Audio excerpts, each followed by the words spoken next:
Hello everyone, and welcome to This Nintendo Life episode 108, and that 1 and that 8 are very appropriate because it's the first episode of 2018. That's weird, isn't it?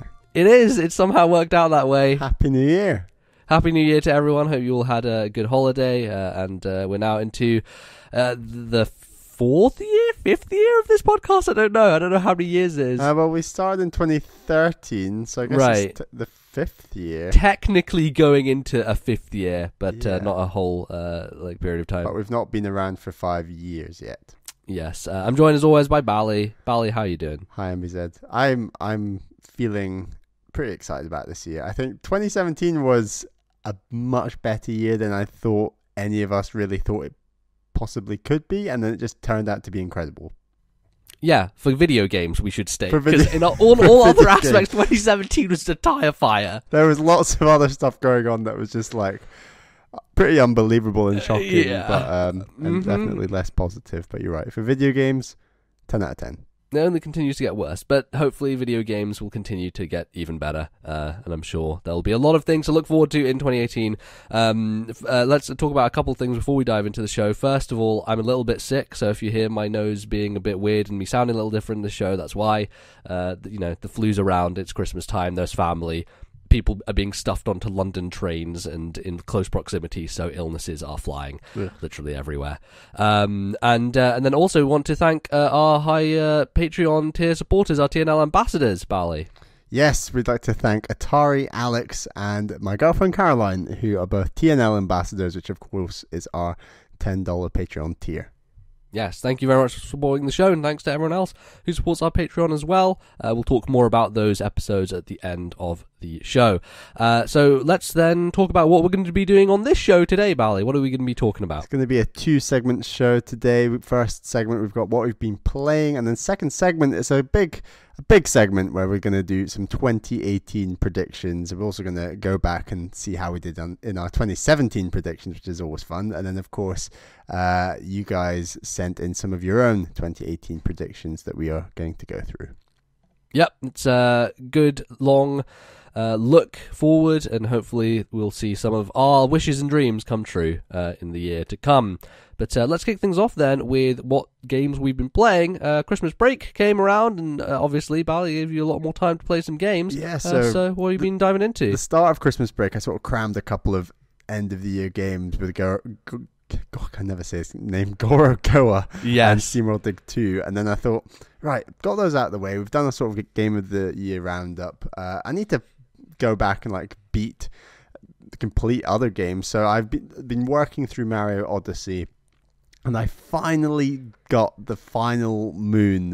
So I've now got all 880 moons, and then I paid the money to get that up to 999, and I've got, the gold balloon and the gold Odyssey. So just wow, that 55 hours I think it took me, which is a lot of time to spend with a 3D Mario game. And significantly longer I think than any other 3D Mario game probably, in terms of time spent in that world. I think for sure, unless, I don't know, playing Galaxy through twice with Luigi, but I mean that's just that doesn't count. That doesn't count.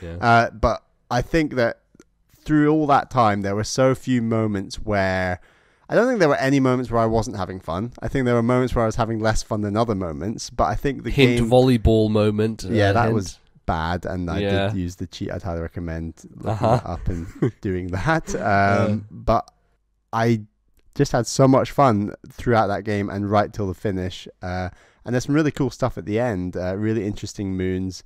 They remix up some stuff. I thought it worked really well, and I think if you enjoyed your playthrough of Odyssey, it's definitely worth doing. If there were parts of Odyssey where you thought, I'm kind of done with this, then I don't think it's maybe worth doing. But I was definitely I think once you'd done it, MBZ, I was like, well, I've got to do it now. I really want to do this. I mean, 3D Mario games come along so seldom. You might as well try and experience all the levels within each of these games, because there's something rare about the 3D Mario. For me personally, in that I generally don't 100% games, because I just don't feel the need to, right? I just don't. There's a lot of stuff in games that I feel is tedious and pointless and just not worth my time.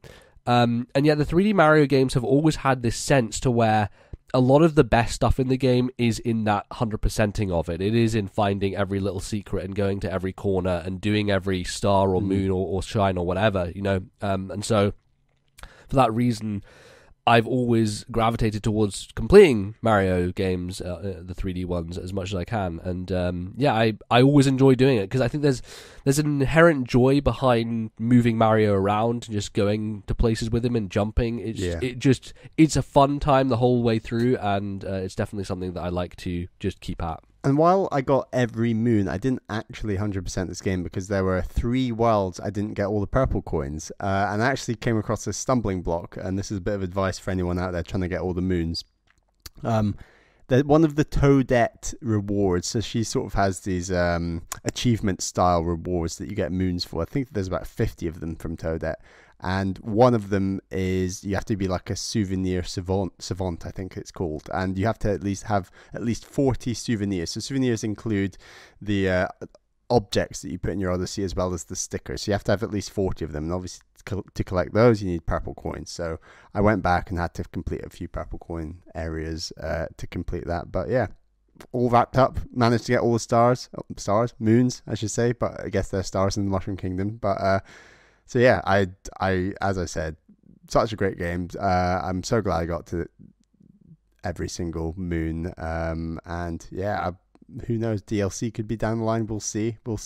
One thing that I feel Odyssey doesn't necessarily fail on, but doesn't execute on as well as I would have liked it to, are those mini challenge rooms. Those are the ones that, like, near the end of the game get really tough. Some of them do. Yeah. And, if you go back to earlier levels, they're generally a bit easier than, like, on the dark side of the moon and stuff like that. And I think that for me, I would have liked those challenges to be maybe a bit longer, to be a little bit more involved, because they did feel a little too bite-sized. And so, like, we talk about this split between the Marios where, like, you have the open world exploration and you have the kind of galaxy-esque, more challenge-based stuff. For me, I like that galaxy-based stuff more, and so I would have liked it to be a bit more expanded upon, a bit longer, a bit more in-depth, as opposed to the kind of mini bite-sized chunk levels that they were. But in terms of, like, flaws in the game, that's a very minor one that I have. I agree. They could have maybe been longer, maybe a little tougher. I think the ones at the end of the game are considerably tougher than most others. And there were a handful that took me a while, but the vast majority you can complete fairly quickly and quite smoothly. And the game overall is quite easy. Yes, it is. I think it's generally one of the easiest 3D Mario games. Especially if you've played previous 3D Mario games and you're used to how it feels and the mechanics and things like that, I think. But as we've said before, the actual jumping mechanic and the combination between the ground pound, the dive, and the regular jump, and the hat throw, I should say, is just so well implemented in this game, and it works really well right up till the end. And they you really rely on it a lot more as you complete the final moons of the game. So it's cool. Yeah, can't say enough good stuff. The other game I want to talk about, I played a very long time ago. I think I actually played it before Samus Returns came out, I want to say. And just basically so much stuff came out at the end of the year. I was playing so much stuff that I never got a chance to really speak about it. And that game is Stealth Inc. 2, which I played on the Wii U, that good old system from back in the day. So this game is by Curve Digital. So they're the same developers who published The Swapper, Thomas Was Alone, and Ollie Ollie, but they actually developed this game. I think they just published those other ones. I believe they also developed Fluidity and its sequel. Right, yes, that's the other game they developed. You're right. So structurally, this game is very similar to The Swapper, where you have lots of puzzle levels that you access through a Metroidvania-style world. So you've got this huge Metroidvania-style world, and then within that world, there's lots of rooms that you go into, and essentially there's puzzles. The thing about this game is that it's really, really tough. I think that there's sort of 6 areas of the Metroidvania-style world, and each of those levels has essentially like 12 puzzle levels within them, and it gets really difficult. So some of the abilities in this game, for example, are stuff like the ability to clone yourself, to use teleporters. You can actually hack into enemies. It's all pretty cool, and I do actually think the puzzles themselves are really, really well designed. They're challenging, but in a good way. I think it is really well designed.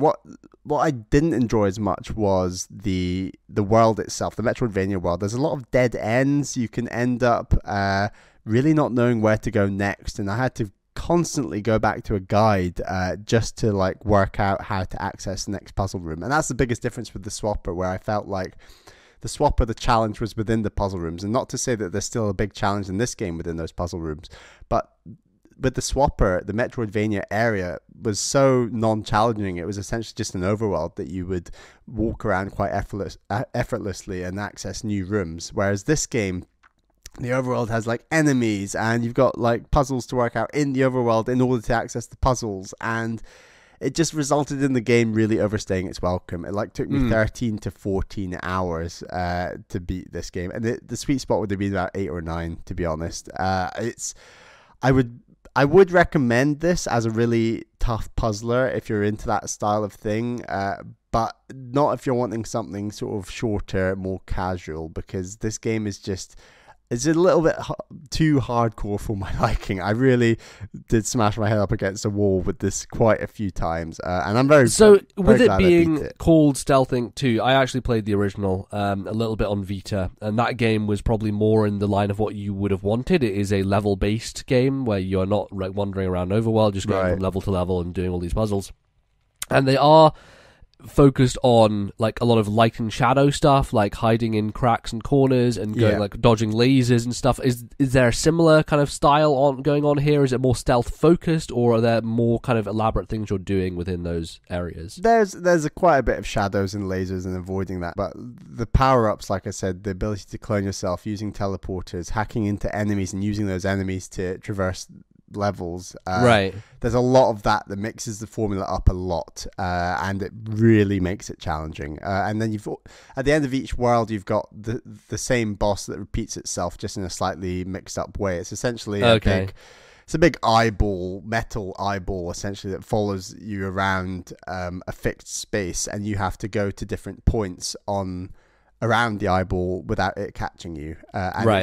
The final one is absolutely insane, and I had to look up a video on YouTube and all this, and it's just a crazy challenging game. I can't emphasize this enough. I couldn't believe, I thought this was it's just another one of these eShop games on Wii. Most of them are pretty 8 to 9 hours. Not some of them are quite challenging, but this was just so brutal. Like I really wasn't having much fun by the end of this game. I really just wanted to get to the end of the game. So it should have just killed itself earlier, essentially. It should have just died earlier, to be honest. And like I said, I would still recommend it if you're really into that thing. But the more puzzle games I play, I kind of realized that my threshold for when I get stuck in a puzzle is quite like low. Once I get to that point where I'm stuck, I think Gorogoa proved that to me very clearly. Is a very good example. The Swapper really wasn't. It was like my sweet spot almost, where did I look up any? I want to say I didn't even look up any, or maybe 1 or 2. I had to look up a few in the Swapper. There are a few in the Swapper that are really tough. That I definitely did. Yeah, I just felt that game gelled with me a lot more. Sure. Same with Box Boy. That game really gelled with me. Also, I think the Swapper and Box Boy, from like a high concept level, are much more interesting. Like, they have ideas in them that you've not really seen before, and they play with those ideas. Like, they take a simple mechanic and just utilize it very well. Whereas I think in Stealth Inc., it's relying on a lot of tropes and a lot of things you've seen perhaps before in games. Yeah, it's not necessarily centered around a single mechanic. Like, it's just using a lot of different things. And so that's why I think like those other games are maybe stronger for that reason. It's kind of the Nintendo school of design, right? It's like taking one concept and like building on it. Exactly, and generally it's just not a very enjoyable world to explore, Stealth Inc. 2. Like, it's very dark and dingy, and you're in a lab essentially the whole time, and not a great color palette going on there. I remember that much from the first game. Exactly, and it really doesn't mix it up a crazy amount. And all the enemies you're interacting with are just robots and lasers, and like it's quite a soulless game in some ways. I know that's the style they were going for, and kudos to them for that, because it is a fitting style. It's just not a style I like, essentially. Fair enough. But yeah, so that's the Stealth Inc. 2. And don't know what I'm going to play next. We'll give something a go and talk about it next time. MBZ. Great. So yeah, I have been down away from home for quite a while now, maybe like 3 weeks or something. And I only brought my Switch with me. Just with your Switch. Yeah. So it meant that after I burned through Xenoblade Chronicles 2, the reason I brought my Switch with me, I'm like, I'm not gonna beat Xenoblade Chronicles 2. Like, I have loads of things to play, which is just this one game. And then I'm like, oh whoops, I beat it in a week. What do I do now? So I jumped back into Splatoon 2. Which I've been having a lot of fun with. It's it's the go-to multiplayer game for me. I know you have kind of gravitated more towards Rocket League now. I think for me, I'm still. Oh yeah, I'm over 30 hours into that now. Yeah, I saw recently. I'm like, oh man, he's put in way more time than I have. But Splatoon is definitely my jam when it comes to just online. And they added a whole bunch of stuff recently, including Clan Blitz, which is a new ranked mode, some new weapons. There are stages in there that have been brought back that I didn't realize. I think they've probably been updating them over the last few months, and I just haven't been keeping up, so I didn't know. But they brought back the skate park stage. You remember that one? Black Bally skate park, I think. That was one of my favorites. I really like that stage. So I brought that one back. A couple of others that I can't remember right now, but it really shows me that I think I prefer the level design of the original Splatoon maps more than some of the newer ones. I like the aesthetic of a lot of the newer ones, but I don't think they are as well designed in terms of verticality and that sort of thing as the first game was. But so I've been playing mainly Clan Blitz, which is a new ranked mode. Explain to me Clan Blitz, because I've heard a number of podcasters try to explain it, and I'm a little confused. Yes, it is a little confusing, I will admit, because there are a couple of phases to it. So the essential premise is that the map is filled with a ton of clams, and collecting these clams will give you points, but you only get the points if you score them in a goal. So each team has a goal they're near their base, essentially. But the goal is protected by a barrier. And the only way to break through the barrier in order to throw clams in it is to create what is essentially an American football. I would say rugby ball because it's more familiar to us, but it's an American football. And the way you create the American football is you have to collect at least 9 clams. So once you have collected 9 clams, then it will turn into a football, and then you just toss the football at the barrier. And that breaks the barrier, it gives you 20 points, and then for that brief period of time, it's like maybe 10 or 15 seconds, the barrier remains open. So your teammates, if they have other clams, they can go in there and just shove the ball in. So more than any other mode in Splatoon 2, it feels like this one requires teamwork, because there have been a lot of moments where at the very beginning of the game, I am tearing away, I'm getting all the clams, and then I get 7 clams, and then one guy on my team just grabs 2 more in front of me. I'm like, fuck, you should have left those for me, because this other guy only has 3 clams, and these other 2 aren't going to help him. So there's no way of dropping clams for your teammates? No, there isn't. Which is why I was thinking we should play this together, because at least together we can figure out strategies. And so what you have is a mode that requires a lot of communication, in that you could get someone collecting 9 clams themselves, and the rest of the teammates going around collecting bits and pieces, whatever, storm the enemy, take them down, because when you get killed, you drop clams, so you can collect their clams, and then all of you assault the barrier at once. The one person with the American football breaks it, and then everyone else throws their clams in, because the barrier is only open for a certain amount of time. And so what happens is, because there's no voice chat, because no one fucking uses it, and it's no one can communicate with each other properly, I will tend to really get early clams, and I will go straight for the barrier and open it, and then no one else will be there, because I haven't been able to tell people, go there and get your clams in now. So it gets tough to create a really cohesive, strong team effort, and I think this is the one mode where you need to have that in order to be super successful at it. You can do well otherwise, but I definitely think it is the most structured game mode they've done so far. Apparently, it's the only game mode where both teams can essentially score at the same time. All the others, yes. It's a case of, oh, we're winning now, it's our opportunity to score points. Whereas this mode, you can both do your own goals, each team, I should say, at the same time, and score points at the same time. Yeah, 100%. That is totally the case, and you could have a situation where, like, your opponent's team is at your end, and your entire team is at your end, their end, and you're just basically doing it constantly. But there are, like, a limited number of clams, and sometimes they'll, like, spawn again, but most of the time you're killing the opponents in order to make them drop theirs. So a lot of the time you'll find them in, like, clusters of 4 or, like, 3 or whatever, because people have dropped them. It's really fun. I've had a lot of enjoyment out of the mode so far, but I do think that there is more to be gained out of it by having like a team setting going on. It's just great. It's a new mode that doesn't feel like anything else out there really, because I feel like a lot of the Splatoon modes crib off of other shooter style game modes. Like a tower control is essentially like pushing a payload in Overwatch, and the other one, Splat Zone, is just like a control point zone. Just King of the Hill style map. King of the Hill, yeah. So like this feels a bit more unique and new, and I like it a lot. To pick up a clam, do you just walk into it or do you shoot? Yeah, you just slide over it. They're just sitting on the ground, so you just paint the ground and like slide through them. It's very simple. So nice. It's probably hard to explain. That's why you've had trouble understanding other podcasters talking about it. Yeah. But once you start playing it, it makes total sense. Yeah. It's really I need to go really and easy. Play that sometime. Yeah. Yeah, man, there's so much good stuff in Splatoon. The one thing that I found a little disappointing is like going back to Salmon Run. I just haven't had as much fun with it. I think Salmon Run really depends on what type of weapons are available during that rotation. And it escalates so quickly, it's unreal. Because you defeat a level and you're like, oh, that wasn't too bad. And the next one comes along and you just get wiped out in like 2 seconds. Right, so yesterday I was playing some, and there was this one weapon that I got to use that I'd never used in Splatoon before, and I really don't like it. It's a burst fire weapon, which means that you press the button once and it burst fires, and then you have to click the button again to burst fire again. You can't just hold it down to continue like burst firing, and it messes with the way I play Splatoon, because when I'm firing, I'm holding the button down. Yeah. And so I just did not like that weapon at all, and I got it a few times. I'm like, fuck this, I'm not playing this round of Salmon Run.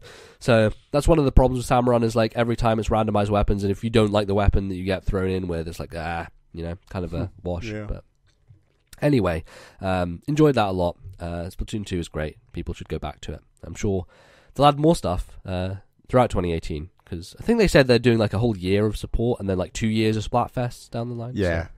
So there's loads coming, I think. Yeah. So the next game that I played is one that we got a review code for, which is Rive Ultimate Edition. So the developers on Twitter were like saying, "Oh, is there any like people, Nintendo podcasters and stuff out there, or Nintendo YouTube creators who could play our game?" And I was like, "Oh yeah, sure, I'll give it a go." So sent over code late last year, and I started playing it over the Christmas break. And this is a game that you played a bit of during the Nindies at Home demo thing when they were on Wii U, right? Yeah, on the Wii U in the demo. Yeah. And I thought it was one of the best demos in that selection, actually. Right, so Rive is essentially a shoot 'em up in not really in the style of a Gradius or something, but like it's the idea of, hey, there are lots of enemies around and you are on a 2D plane and you're shooting them. The difference here is that it's not like set in space, although it is technically set in space. It's more set on a space station, and you're not just flying around constantly, although there are sections when you're doing that. Your ship is basically an insect, in that the way it moves is very kind of crab-like, maybe? Like crab-like, beetle-like. Like the way its legs move is just very... You're not on wheels or anything. Right. Although you are at times, I think. But yeah, but like The weird thing is that there's jumping in the game, but it's also a shoot 'em up. So they have mapped the jump button to the left shoulder, and then obviously using the twin analog sticks, one to move and one to like just fire, like 360 degrees. And so it is a really interesting mix of getting into rooms where you have to defeat a certain number of enemies, whilst also like managing your platforming, like jumping over things and staying on platforms and avoiding enemies by jumping around them as opposed to like just shooting them. And I found it a really difficult thing to get my head around initially, but by the end I was really in love with it. I thought it was an incredibly fun way to move, and it's a unique twist on that style of game that I just hadn't really seen before. So I found it incredibly engaging. And a lot of that is to do with the controls. Like, it feels absolutely fantastic. So snappy, so fast. Like, the sound design really helps with that. Like, the shooting and the movement of your legs. Like, it all coalesces into this really satisfying experience. And so I was really just pushed through the game very heavily, and I think it does a fantastic job of getting people into this genre in a way that maybe people are not interested in it, because a lot of the time it's get to a boss, oh shit, it has a million moves, I die, and then I have to start the level again. The checkpointing is fantastic, to the point where even in the middle of enemy encounters, you will have checkpoints. So, like, you'll do a wave of enemies and then a checkpoint will be hit, and you'll do another wave. But if you can get through them all in one round, good on you, you're able to do it. But, like, you have these maybe 5 to 10 minute sections where you'll be in this one area doing this one thing, and you're never sent back more than maybe a minute or 2 minutes at the most, which is fantastic. Like, that's a really good way of designing your game, making it friendly to newcomers, whilst also having the hard mode option if you want to. Like, I believe they might take the checkpoints out, or not take them out, but make them maybe a bit harsher in that mode. But it was just such a fluid, fast experience, and there's some gameplay variety in there. Sometimes you are out in space and you're like floating around. There's also a story that is a little aggressive, I feel. Like, the voice acting is very...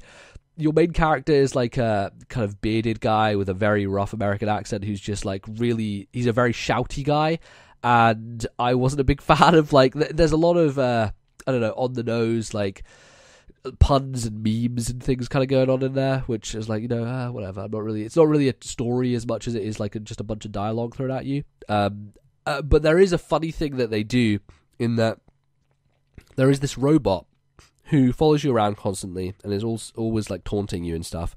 And because the dialogue is happening in real time, you can shoot at the same time. So a lot of the times when I encountered this robot, I'm like, I don't want to hear what the hell he has to say. I don't care. So I just shot him. I just destroyed him, and I just moved on. And I love that idea. The fact that you can literally physically kill the storytelling if you want to. It was fantastic. And so I hardly ever like engage with that stuff, because I'm like, nope, I see you, robot, I'm going to destroy you. And then sometimes like they do a funny thing where when they really want to tell you something, they give him a shield so you can't kill him. It's like, oh, all right, I see what you're doing. It's very smart. So yeah, it was like a 5 hour breeze through. I loved it. I think it's such a fun, engaging game for someone who isn't normally into that genre and that style of game. I think it's really good. It's so underlooked as well in the eShop, and I think it came out a couple of years ago. But yeah, it's a great game to pick up if you want something that is more like in the background, like you're not having to... Did it take you long? Yeah, it was like 4 or 5 hours, I think I said. So yeah, it's a good length for that style of game. It doesn't outstay its welcome. Like, I was enjoying myself the whole way through. It has some really fun boss fights, and again, like, those boss fights have checkpoints in the middle of them, different phases between, so you can figure them out. It's a well realized, well thought out game, very polished, just looks great on the Switch screen. I played it 100% portably, didn't put it on the TV at all, and I loved it. I think it's an excellent game. So if you're looking for something on the eShop that is maybe overlooked and hasn't been talked about that much, Rive is a high recommendation from me. I thought it was great. And then finally, my last game to talk about is Dragon Warrior for the Game Boy. Bally, I think you were like, what the fuck are you doing? And we said, what's this game you're playing? It sounds a bit niche. It sounds a bit niche. It's in fact the least niche thing possible, because this is the first Dragon Quest game. When they brought Dragon Quest out in America, they renamed it to Dragon Warrior for whatever reason, because localization is strange and that's what they do. So eventually, down the line, they changed it so it was Dragon Quest globally. But originally, the game on NES was called Dragon Warrior. But what they did was they re-released 1, 2, and 3, Dragon Warrior 1, 2, and 3 on Game Boy, as opposed to their NES versions. And I think that was the first time that maybe 2 and 3 had come out in the West. I don't know if either of those games made it out of Japan onto the NES. I know the first one did, because the first one, I believe, was given away with Nintendo Power at some point back in the 80s, because, like, there are loads of people who have played the original because it came with that magazine. And so I was much more drawn to play the Game Boy version. I should say I played this on an emulator, full disclosure. quite honestly, there's no other good way to play this game. Getting a Game Boy copy seems stupid and impossible. It's not on the Virtual Console. There's no way to currently play it easily. And look, I'm not going to be giving Square Enix any money for this game, no matter where I get it from. If it's secondhand, there's no money going to them. And also, playing on an emulator is probably the best way to play this game because you have the speed up button. And let me tell you, that is pretty crucial to my enjoyment of this entire experience. There's a lot of problems that I think were fixed for me by just having a way to speed through it. So the Game Boy version of this game was very homey and nostalgic to me because a lot of Game Boy RPGs feel like Pokemon because of the aesthetic of them, the way the sprites are drawn, the chunkiness of the world, like the way it is all laid out. It feels like a Pokemon world that you're in, and so that was something that appealed to me more than going back to the NES games. And I should say the reason I'm playing this is because I am kind of on a quest, pun intended, to go through all the Dragon Quest games and kind of just see the scope of them and just see every game. And I've played... there are 10, although 10 is an MMO, and 11 is coming out hopefully this year in the West. 11 came out last year in Japan, and 11 is coming to Switch, at least they said it was. We're going to see, hopefully. We'll hear more about that soon. So yeah, 11 total. I've played 7, 8, and 9, and I have the DS ones. Yes, so I have the DS ones to go through.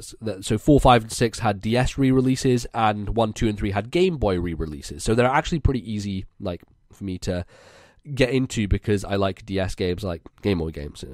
Something about the NES, just the sprite design and just the way it looks doesn't appeal to me in the same nostalgic way as the Game Boy does, despite the game being essentially the same on this version. So Dragon Warrior is a very interesting game because it is essentially like the first Japanese RPG, or like it's like the template setter essentially. And when I first played this game, I played it on my Ace card on DS, like literally like 7, 8 years ago. Just trying it out because I had sideloaded a Game Boy emulator into my Ace card as well as like an NES emulator. It's like I played some Mega Man 2 back then because I'd done that. And I remember playing it back then and thinking, all I do in this world is run around fields and fight monsters. It doesn't seem like there's anything else going on. And largely that's true, although I think that is reductive to a point because this world is enormous. Like it's a really impressive scope for not only a Game Boy game, like an NES game, of like a really huge open field. I actually looked up the release dates. Dragon Warrior came out a few months after The Legend of Zelda, so it's kind of following in the footsteps that Zelda set in terms of having expansive area. But where Zelda was like single screens that you scrolled through, Dragon Warrior is a much more open, like free world where you're not like scrolling from screen to screen. It's much more just you just keep walking and the screen scrolls with you essentially. And so a lot of the game is just exploring this enormous world, and there's clear like enemy gating. Every time you cross a bridge, it's kind of an indicator that the enemy levels are going to go up, so you're going to have a harder time. But there are like towns scattered around, and essentially a lot of the kind of opening parts of the game are just you going to these towns and figuring out like, okay, a lot of this world is locked behind keys, and there's one town that sells keys, and this town is very like late in the game. So you're going through finding these towns. Eventually you get to the town which sells the keys, and these keys, you can only carry 6 of them at a time. When you open a door, if you go off screen, the door relocks itself again, and it's really difficult to like get them back. And there are a lot of different doors to open within the game. So a lot of the game is gated behind this one thing that is pretty poorly implemented because they have all these restrictions and limitations on it. But it allows you to then go back and be pretty free form about what you tackle. There are certain items you need to get in order to get to the end game. The end game is just this castle where the Dragon Lord lives, and so you need to collect like the Rain Staff and the Sunstone and like take those together and put them and fuse them. And it's a very simple story about like, the Dragon Lord has taken over, and there's like these towns that have been decrepit, and it's more than I expected, I think, from a game on the NES, which is kind of the starting point for this genre. And yes, there is a level of obscurity to it. For example, there's this one part where you have to save the princess from a dragon. I know, the most the greatest story ever told. And she gives you an item that then tells you in like squares where an item is hidden on the map. So it's like 70 squares and 40 from the castle. So you have to like walk from the castle this certain way, and you have to go across this lava, and in the middle of this lava on this one tile of this enormous map, you click on it and you find an item, and it's like, okay, like there is a level of 40. Something like, I don't know. It just gives you... It's just quite a high number to count steps, you know. I know, it is a very high number. It's really... And especially when, like, there are parts that are gated, so you don't actually... Like, some parts you can't just, like, directly go through. It's... To me, actually, when I think about this game, you know, I've talked about Pokemon already, but there is that line to be drawn from... If we're honest with ourselves... Pokemon was a bit of an obscure game when we were younger. Yeah. And the only reason that we got through a lot of that stuff was because we chatted with our friends about it, we looked up guys about it, and I think a lot of the time we can lambast games like the original Legend of Zelda for being too obscure and for being the sort of game that you can't get through. But we also need to remember that the context of people playing that game at the time was that they were talking to their friends at school about it, and they had guides from Nintendo Power. Everyone has their own level of obscurity that they started with. And like exactly. You know, youngsters these days, they go back and play Pokemon Red, Blue, they'd be like, oh, this is massively obscure. Yeah, because there's a lot of stuff that game like doesn't tell you, and a lot of things that you have to figure out on your own, like moves, for example, sometimes don't even work the way they're supposed to. So I think that's the comparison point, and it does, like, you know, it tells you what you need to do. It's just, it's kind of hard to figure it out maybe for someone in 2017 going back to this game. But I really enjoyed it. I don't know. There's something about it that is just so simple and yet, like, it feels very open in a way a lot of RPGs don't, because there's really only one singular end goal, and that's just to get to the Dragon Lord. And just the way you go about that is, you know, you have to collect certain items, and you know, there's a point of gating that stops you from doing that, but the entire world is open for your freedom. So if you wanted to, you could just grind your way to like max level and just not encounter anything, any of the towns, anything. Just go around, kill enemies for all you like, and just find the entire map that way. And that's the one thing where I bring in the emulator is battles are a bit of a grind. You know, it's a grindy game. It's an original RPG. It's going to be a very heavy grindy game. And so what I could do was just like speed through battles, just like hold down the space bar, run left and right a bit, and just level up and get some gold. And I did that a lot because there's a lot of shields and armor and weapons that cost a ton of gold. So I just, like, you know, for a few minutes just run back and forth, collect as much experience and gold as I wanted, and go through. And it kind of made the game a bit of a cakewalk. But honestly, I like that in RPGs when I can just roll things over. You just want to experience it anyway. And, yeah, exactly. It's not... and apparently, like, these Game Boy remakes are much easier in terms of difficulty balancing than the NES ones. So that helps too. But yeah, you know, go through. There's not really many bosses in it. I think like there's only one major boss, which is the final one. Tough enemies, but the thing is, like, doing that, it meant I didn't really engage with the magic system at all, because you get some spells as you level up and stuff like that, like Fireball, but I didn't feel like it really changed, or you know, there didn't seem like there was much strategy to the battle system, honestly, because this is the first Dragon Quest game, there's no party. You are one character. You don't collect other characters along the way. You're just this single character the whole time through. So yeah, it doesn't seem like the battles are built for strategy, so it didn't seem like I was actually cheating it, because like using a spell versus using my attack didn't really change what it's like. Were there many, if any, like RPGs before this even came out? I don't think so. Like, probably Western style. Is this possibly the first, you know, digital RPG? I don't know. I really need to look into it more, but I think Dragon Quest is like, if you're talking about the origin of the Japanese RPG, Dragon Quest is the thing that people point to. Right. This game in particular.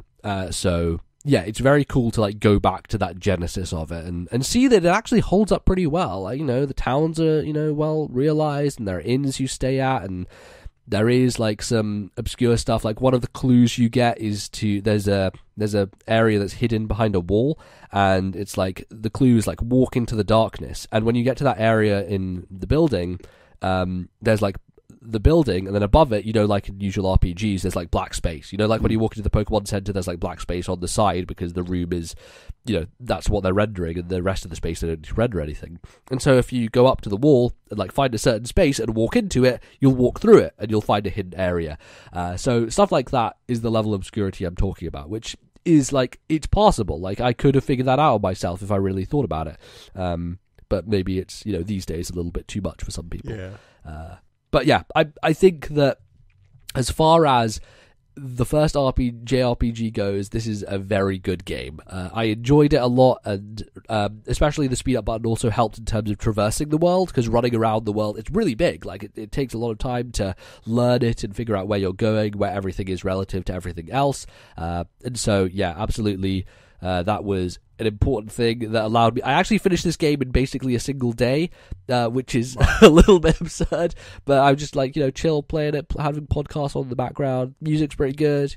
I think that as far as my Dragon Quest education goes, I'm very glad I played this game, and I'm looking forward to see how the series evolved from here and what they did after this game with 2 and 3. So yeah. There you go. I feel like this year, 2018, is going to be the year of NBZ going more deep into video game history, because another game that I just started, which I'll probably talk about next time, is the original Half-Life. Right, yeah. And yeah, let's do it. I'm going to be interested to see how that game shakes out for sure, because that is a very beloved game. So we shall see. So anyway, that is going to wrap us up for our first segment. Don't go anywhere, because after the break, we'll be breaking down all of our predictions from 2017 and all of our new ones for 2018. Don't want to miss it. We'll be right back.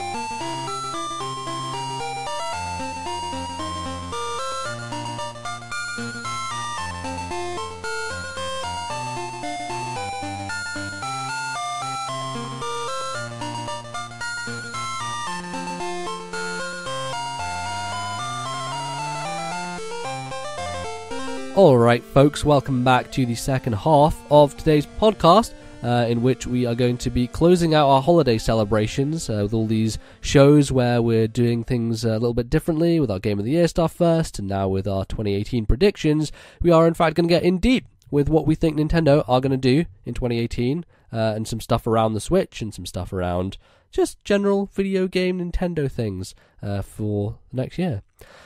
So, Bally, before we get into that, we did do predictions last year, as the annual tradition dictates, which means that we must now revisit these predictions and see how woefully wrong we were and score ourselves and see who wins for the prize of, I don't know, some ego booster or something. Because, yeah, pretty much, because we're not going to create any other stupid prize amongst ourselves. Although, I don't know, in the past we have done bets from which I did get an Advance Wars copy from you. Virtual Console one. It was a good bet. It was a good bet. Maybe we'll do more in the future. But anyway. Do you want to go first, or shall I go first? Tell me mine. I want to hear mine. Right, let's do yours. Because there is one of mine that I remember exactly what I said, and I was wrong about it. So, anyway. You go ahead and tell me how wrong I was and all the rest of them, so, basically. We did 5 each last year for 2017. Your first prediction, MBZ, was that there would be a Nintendo Direct later in the year announcing multiple Joy-Con options, including the D-pad Joy-Con, and there will also be a variety of colours announced. So I guess there were a lot of colours announced. There was the Mario Odyssey bundle. The colours have gradually come out pretty consistently throughout the year. Right, there was the ARMS yellow Joy-Cons, there was the Splatoon colours. Yeah, so the pink and green. I don't know if you want to give me a half point for it. I'll give you a half for the colours, certainly. Because that's the thing they really doubled down on. It's the thing which is like stupid and easy to do for them. When it comes to like the actual meaningful, more difficult like D-pad thing, they just don't seem to have an interest right now. I think maybe also because there was the issue with the initial shipment of Switches with the D-pad, not the D-pad, with the Joy-Con, left Joy-Con having sync problems, that maybe they were scrambling about that as well, and maybe they just didn't think it was worth their while, but alas. This one's going to be contentious, MBZ. Number 2. Okay. The Nintendo Switch will sell through 8 million units in its first year, but it will not sell through to 10 million units due to Nintendo not stocking it well enough.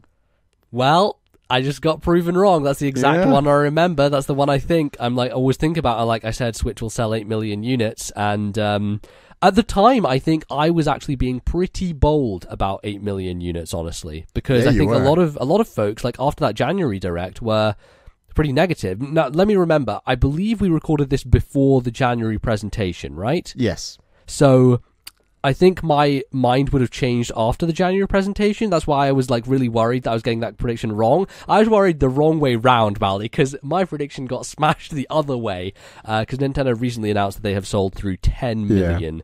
I actually felt like the hype died down ever so slightly following that January presentation versus the original reveal. So yeah, absolutely. Yeah. But the thing that all of us in this bubble don't think about is that 20 million people watched that original advertisement. 20 million people saw that pitch on Nintendo Switch.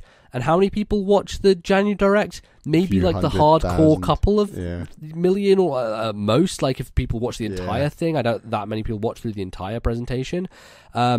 And look, like the audience that has bought this thing is not just the hardcore Nintendo fan base, clearly. Like there are so many people coming back to Nintendo. There are people who've never had a game system since the Super Nintendo coming back. Like it's kind of crazy what this system has done.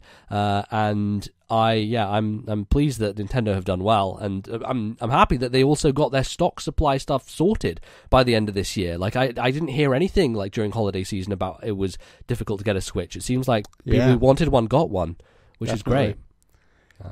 Your third prediction, this is a bit better, this one. Monolith Soft will announce Xenoblade Chronicles 3, and that you said it would be revealed at the Switch event in just a few days. Oh my god! You refused to say a release date, but you said probably holiday 2018. You said it's going to be a big game, and will be quoted that the world will be twice as big as X and focus a lot more on story. Oh, that's a lot of stuff in there. I mean, I'll give you the point. You got some of the details a little skew-whiff, but that's absolutely fine. That's definitely worth the point, and it was pretty on the nose because that was revealed, like you said, a few days later with that trailer.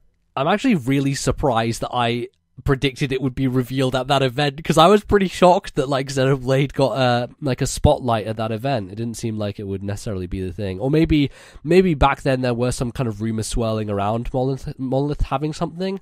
But hey, I'll take half a point maybe for that, because I think that's pretty good. Considering. Good. I think it shocked everyone with when that game came out as well. To be honest, it was like. Normally they take so long with games. It's like Nintendo have really done well, maybe Breath of the Wild aside, in terms of like announcing Switch stuff and getting it out in that sense. And maybe that'll play into some of my predictions. So I'll keep my mouth shut for now. Number 4, you said there would be a new 2D Metroid coming to Nintendo Switch. It would be a sequel to Metroid Fusion and codenamed Metroid 5. This would be teased at the Switch event, and you get a title at E3 2017. I wish I was right about this fucking game.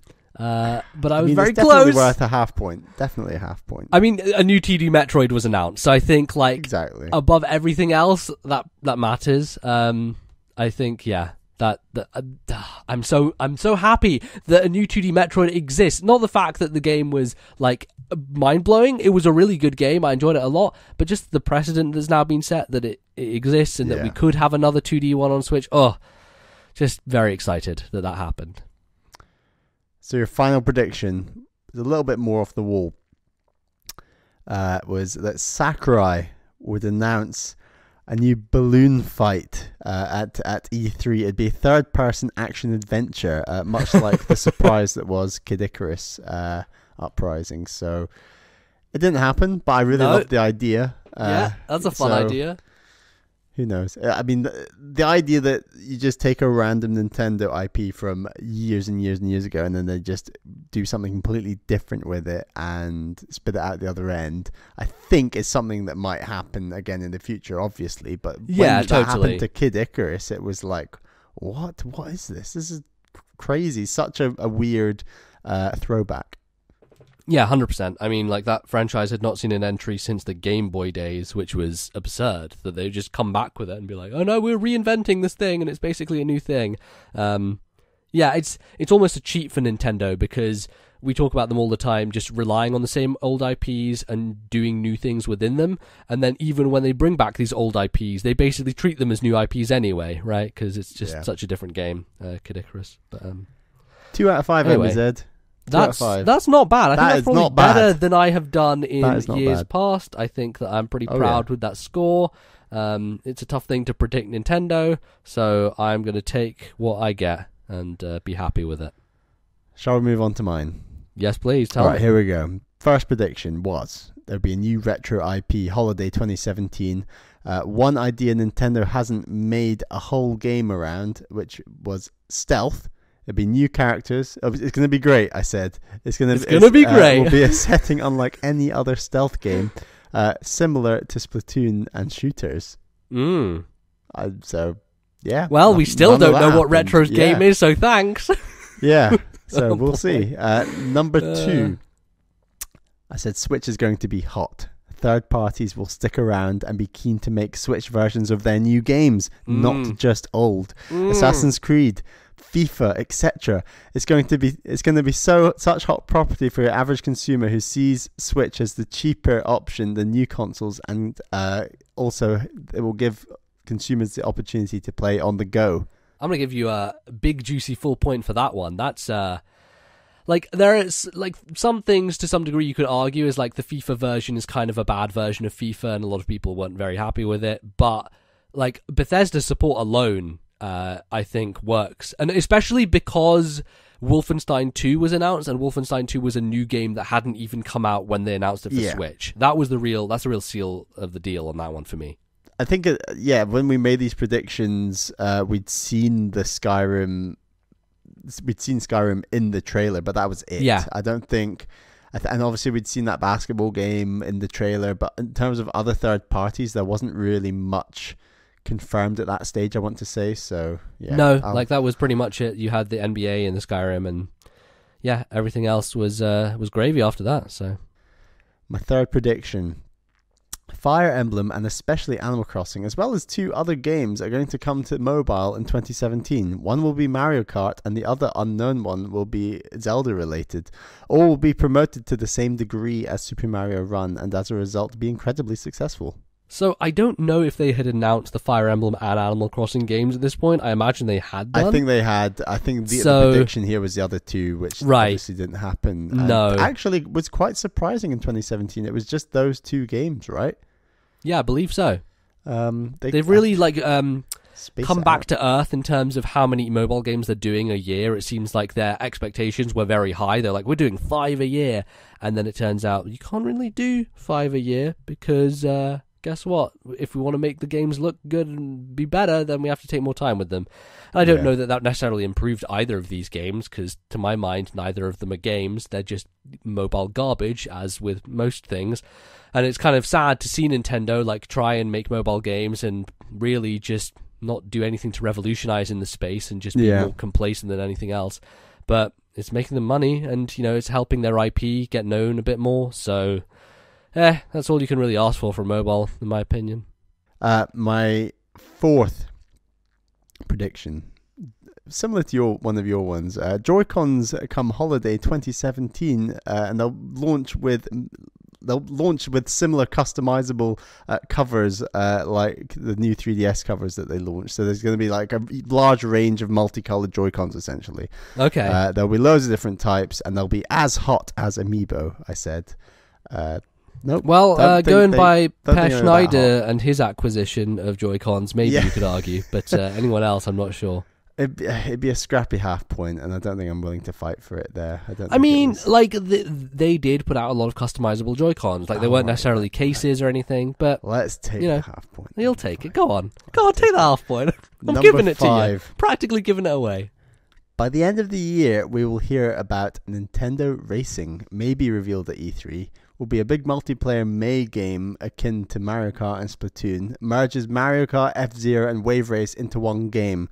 With a dose of Smash Brothers that sees all Nintendo characters implemented and, of course, tracks that are all bundled together in this one Nintendo game. So essentially, my idea was that franchises like F-Zero and Wave Race and Diddy Kong Racing to an extent rather than try to rebuild all three of those games from the ground up, they'd be rolled into the Mario Kart brand, and you'd have different types of racing within the same game, whether it's your high-speed F-Zero or your water-based wave race, and then there'd be some tracks where it mixes it up, and this would be like the Smashification as well that we've mentioned about Mario Kart before.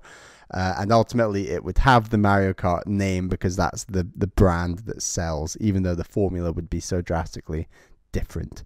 And I thought that might come. We got pretty much the furthest opposite position of that possible, with which is just another port of an old game of Mario Kart again. Right, exactly. And it was interesting to see with a lot of Game of the Year discussions, that game actually I thought got quite a lot of mentions, with people like, yeah, I picked it up again and it was absolutely great, and it's such a good Mario Kart game. And it's like, they're not wrong, but no, we need something else. And like, it came out so early in the Switch's life cycle that you've got to see like an original Mario Kart or something on Switch later. Yeah, I would love to. I think that's where I jump in on Mario Kart again, and I don't think I'm going to get 8 unless I find it for 20 quid somewhere, which is not going to happen because it's a fucking Mario Kart game on a popular Nintendo system. Like, I'm pretty sure you can still go into stores and find Mario Kart Wii for 30 quid, like that's how absurd Nintendo's pricing structure is. It just doesn't drop with these popular games at all. So, well, there you go, 1.5 out of 5. So okay, you pipped it, MBZ, but it was quite difficult to predict the first year of the Switch. Yeah, for sure. The Switch wasn't out until March, and we only had that trailer, so I think we both did decent. Yeah, admirably, I would say. I think that there's a lot of interesting things lining up for Nintendo. So I guess that probably moves us into our predictions for this year, for 2018. And once again, we have 5 predictions. Maybe some a little more outlandish than others, but I think mine are generally within some kind of realm of possibility. Mine are, the general themes are maybe not that outlandish, but some of the specifics might get a bit more outlandish, I want to say, for me. Okay, cool. So, Bally, do you want to kick us off then with your first prediction? Mine's going to start with Virtual Console. So I think it's going to come in the first quarter before 2018. Before E3, in the first quarter of 2018. I think it'll be the biggest focus of the rumored direct to take place on January 11th. Right. I think it's going to be a subscription model that basically gets you access to a lot of games, and I think that the games you'll get access to won't be changed particularly often, meaning that you'll have a consistent subscription to an absolute wealth of games. And so I think the consoles that will cover are the NES, the SNES, the N64, the Game Boy, and the Game Boy Advance. Crucially, I don't think it'll do the GameCube, because I think the GameCube will be a separate service a la carte. They might have certain GameCube games that they edit some stuff within the games to make use of the analog, I was going to say analog Joy-Cons, I mean the analog triggers. Right. So I think GameCube games could remain a la carte and be sold separate on a separate service. So yeah, you're going to get a wealth of games from NES, SNES, N64, Game Boy, Game Boy Advance. You're not going to get Wii. You're not going to get Wii U. Wii U's just a bit too recent. I think there's a lot of ports to come from Wii U.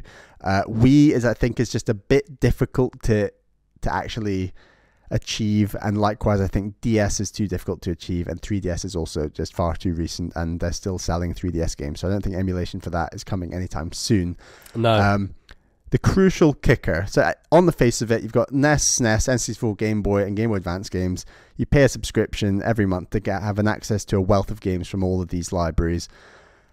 For what's the kicker? What's the thing that makes maybe someone like us, MBZ, where we've played a lot of games from all those systems, we need something extra that's going to be like, this is the reason you need to at least sign up for this subscription for a time period. And I think the kicker is going to be Mother 3, and this is the only way to access Mother 3. And that would be some dirty shit. If they say, You think? yo, motherfucker, you can get access to Mother 3. Guess what? You got to do a subscription service. But that's to get us in the door, and then once we're in the door, we actually think, the subscription service is not half bad. I'm going to stay subscribed, and I think that might be the way that they get us into it. Maybe, but I think, honestly, if you offer a Nintendo subscription service to any, huge Nintendo fan, they are going to jump and get in line no matter what is on there, honestly. Yeah. I think, potentially they could do that, but I don't know. I don't think that Mother 3 being locked behind the subscription service would necessarily give them goodwill. It might just make things worse. I feel like there could be some negativity out. I feel like stuff like the GameCube a la carte stuff will help towards the goodwill. I think that the wealth of the library will help towards the goodwill. I think they're going to get, and I think the library will include some deep dives, like unusual games that you're not that aware of that are other. So how many games are you talking here? Like if we have, say, these 5 platforms, are we talking 100, 200 games? Do they swap them out every 6 months, or do they have ones that rotate in and out? How does that work, do you think? There's not much rotation, and the core staples will always stay there, like your Ocarina of Times, your Mario 64s, you maybe your Earthbounds or something. They're going to stay there the whole time. If you're subscribed to it, you get the mainstays, but there's going to be some deep dives that rotate in and out, that they'll do different promotions on at different times to encourage people back into the subscription model. And I just think the first one could be Mother 3. Okay. We'll see. Yeah, that's fair enough. The one thing I always talk about I always think about, I'm not sure if I've really vocalized it with the Virtual Console subscription service, is that it's something that people have been calling for forever. So many games critics and commentators always say, God, I would pay Nintendo so much money to have access to their Virtual Console stuff all the time, and it would be the best thing in the world. And yeah, I also hear games critics and media people be like, I don't have enough time to play any games, or there's too many games coming out, what am I going to do? I really do find this hypocrisy where they're like, I can't play everything, and then they're like, no, I'll pay for the subscription. It's like, none of these people are ever going to play any of these games, even if they do get a subscription service. And I think that was made clear when the SNES Classic came out. You heard so few sort of video game commentators actually talk about in depth any SNES Classic games, because they were so busy playing everything else, I think. Right. And that's a similar situation to what I'm suggesting, where all of a sudden a wealth of games becomes available. You're right. Reviewers, especially above and beyond any regular gamers out there, do not have the time to play all these classic games. No. We actually go out of our way often to actually go back and play classic games. Obviously, it was a lot easier in the Wii U days when there were the releases were sparse, and we definitely played fewer classic games in 2017. But we always want to make sure that we, as podcast hosts, want to go out and play the classic games, because I think that it's important to talk about them. So yeah, good point. Yeah. I mean, it's a stupid point, but it's just something that's always bugged me. Is there's this clear hypocrisy going on. What bugs me more is when reviewers are like, "Oh, I'm just waiting for this system to be on sale." It's like, if you're a Nintendo, commentator, you should be buying these things day one, and it's part of your job, I don't know. It's weird because a lot of the times the people who actually have games media jobs don't really get the pay to justify the expense of their hobby slash career. Right. But I see where you're coming from. It's a little weird sometimes, for sure. But anyway, let's move on. What's your first prediction of 2018, MBZ? Okay, I have a few that I could start with. Let's just you got any VC related ones? Well, kind of. Let's start with the one that is more kind of broad Nintendo infrastructure. So I think that the rollout of Nintendo's online service will be delayed again. Nintendo have no idea what the fuck they want to do with it. This mobile app is still a train wreck. I think they are going to try and rethink it a bit more, take their time, and also they want to launch it with a big tentpole game that will allow people to get the subscription and be able to play this game online at the same time. That game is clearly going to be Smash Brothers. There's no other game with the clout that hasn't been released yet, because Splatoon and Mario Kart are already out there, that will get people to pay for an online service. For me and you, I know that Smash Brothers is that game. It's the key to our hearts, and that is what I will pay for a subscription service for.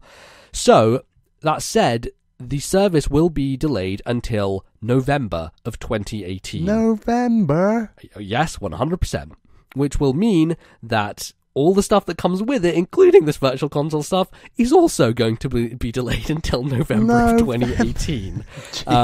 This is the most Nintendo thing possible, which is why I 100% think it is going to happen. Yeah, and so the Smash port, I had a few details about that as well. I think there's going to be at least 5 new characters, maybe some new stages, and yeah, both these things are going to be a November 2018 release to coincide with holidays. Was that one prediction or 2? It's one. It's all rolled in. It's more to do with the delaying of the Nintendo Online infrastructure, but I've thrown a couple of Smash 4 things in there. Is there any game like I suggested, like Mother 3, that's like a tempter in terms of the subscription model, or see, I'm not sure I'm on board with the subscription model. Are you detaching Virtual Console from the online pay? No, so I'm just going along the lines of what Nintendo's already said, which is every month you will get a couple of NES games and they will rotate in and out. I honestly do not think Nintendo are going to go above and beyond the Call of Duty on that. They are just going to stay the course, and they're going to be like, yeah, these people will pay for this online subscription, and they'll like Dr. Mario Online. They'll fucking play it with their friends. And people probably will play it with their friends, to be honest, because we're all nostalgic idiots. So they're going to rotate very few numbers of games. All we've had so far is NES games. Do you think they'll make a wider pool of games that rotate into those slots to like SNES games? Eventually down the line they will, but it's going to be at the cost of the drip feed. It's just going to be a slow roll as always. But I do think that they're going to stick to their guns, because they said that they were thinking about changing it so that you don't lose access to them after a month, that it stays in the library. So it's kind of like PlayStation Plus in that you will keep access as long as you're subscribed. Which means that if you're subscribed for a year, you'll have this big library of like 20 or so games, NES games, Super Nintendo games, whatever. And then if you lapse, then you lose access to those, and that's how it rolls. I think what they've said makes sense, and it's a much more logical thing, honestly, than just offering all these games for free all the time. And the sweetener is, this is how you play Smash Online. It's the only way how you do it. Well, yeah, and Splatoon and Mario Kart, all those communities, of which like there are limited scope. Nintendo getting better about having more. You have Pokken, you have ARMS. Like there are things that are going to be using that more extensively. But I do think that they're going to be Nintendo about it, because they haven't proved to me that they're not going to be yet. The online app, if anything, has given me even less confidence that they can execute on an online plan. So yeah, I really think they're just going to delay it, try and figure it out. When it comes out, it'll still probably be a fucking mess, because Nintendo have no fucking idea what they're doing with online. Their heads are so far up their asses, it's unreal. But yeah, that's what you get with them. They're like, oh, we don't want to copy someone else. It's like, well, when a thing works, you should maybe they just want to invent everything from the ground up, no matter what. Exactly, they just feel the need to just make everything new themselves. It's like, sometimes, guys, like, things just work. Just maybe use the things that work. Infuriating, but hey, it's Nintendo. It's why we love them, because they're stupid. So, what's your next prediction, Bally? I'm going to talk about games. Video games. They're happening. They're going to start with a very boring part, but then we're going to go more in depth, and it's going to be a bit more outrageous. So typical Bally vanilla coming in here. So my number 2 is Metroid Prime 4 will be released in holiday 2018. Very boring prediction, I know, but in my view, the days of announcements followed by these crazy late releases, a bit like Zelda, I think Nintendo are really pushing to make sure that situations like that are on hold, at least for the first few years of the Nintendo Switch, because I think the momentum that they've got going is hugely important, and that if you have these silly announcements like Metroid Prime 4 and then the game comes out in 2022, I'm skeptical that the Switch can have the energy to push through that entire time, and that ultimately games like Metroid Prime 4 are part of what could actually be doing the push. So I think that it's better and more likely that it will come this year in holiday 2018. I think we'll get lots of info on it at E3. I don't think we'll get anything on it before then. Similar to something like Odyssey, I guess. I think the biggest difference from the other Prime games is that it's going to split the amount of time you play between first person and third person much more. And I'm not just talking about multiple sections. I mean, like, there'll be a lot more third person action. And I know this is starting to sound a bit like Other M, but I think the unique thing that makes the third person of this game important is the size and scope of this world. I think it's going to be much larger. I think that the core exciting part will be huge Shadow of the Colossus style bosses that you are platforming up and finding weak points and firing specific beams and things like that at different points in it, and like climbing it, and it'll just be a huge spectacle each boss fight. And these boss fights, like other Metroid games, will make up a huge part of the game. So yeah, it might sound a bit like Other M, but in practice it'll be completely different. I like that idea of large bosses because to me it recalls the Kraid fight from Super Metroid, right? Like you walk into that room, right? And I feel like you get a sense of that scale a lot more in the 2D games versus the 3D games. Definitely there are some huge bosses I've faced in Metroid Prime 2, and I'm yet to play Prime 3. I'm going to get there. But like a lot of the large bosses I've seen in the Prime games are just like they're in this central thing in the middle and you're like going around them in a circle, you know? So you don't get a huge sense of that. And actually, when you think about the scale of them, and you compare it to like even Kraid in Super Metroid or Ridley in something like Super Metroid, they are way bigger. Ridley definitely is way smaller in Metroid Prime, for sure, than other games. And like, I just want that sense of scale. Even if bosses like Ridley and Kraid are in the game, well, Kraid, he can remain absolutely huge, but even if Ridley's in the game and is a bit smaller, fine. But I feel like there's going to be other bosses and other aspects that they just blow up a lot bigger and just do something completely different. And this is sort of in line with how they've really taken Mario and Zelda in 2017 and really changed those formulas, far more so with Zelda. I'm not trying to say it's changed it as much with Odyssey, but both, even Odyssey, like the formula and the way that you're playing Mario was just completely different to before, even though you are still platforming, obviously. But Zelda, definitely an example where the whole formula completely changed. And I feel like Prime 4 is going to do something almost as radical as those games. Okay, so I disagree on a lot of points here. I think that Prime 4 being radical is not happening. I think the reason it's not happening is because it's called Prime 4. You don't bring back that name if you're going to do something completely different with it. In my mind, like, if they were to call it something else, like Metroid, fans of the light, I don't know, I'm just trying to think of words, some random name for Metroid, then I would give it to you that they would be going in a different direction. But them saying Prime 4 means first person, it means like structured in a similar way to the original Prime games. It means just taking from those ideas and just expanding on them and making a HD better version. They may experiment, but I don't think it's likely. It is definitely not coming in 2018. The reason why is because at E3 they showed a logo.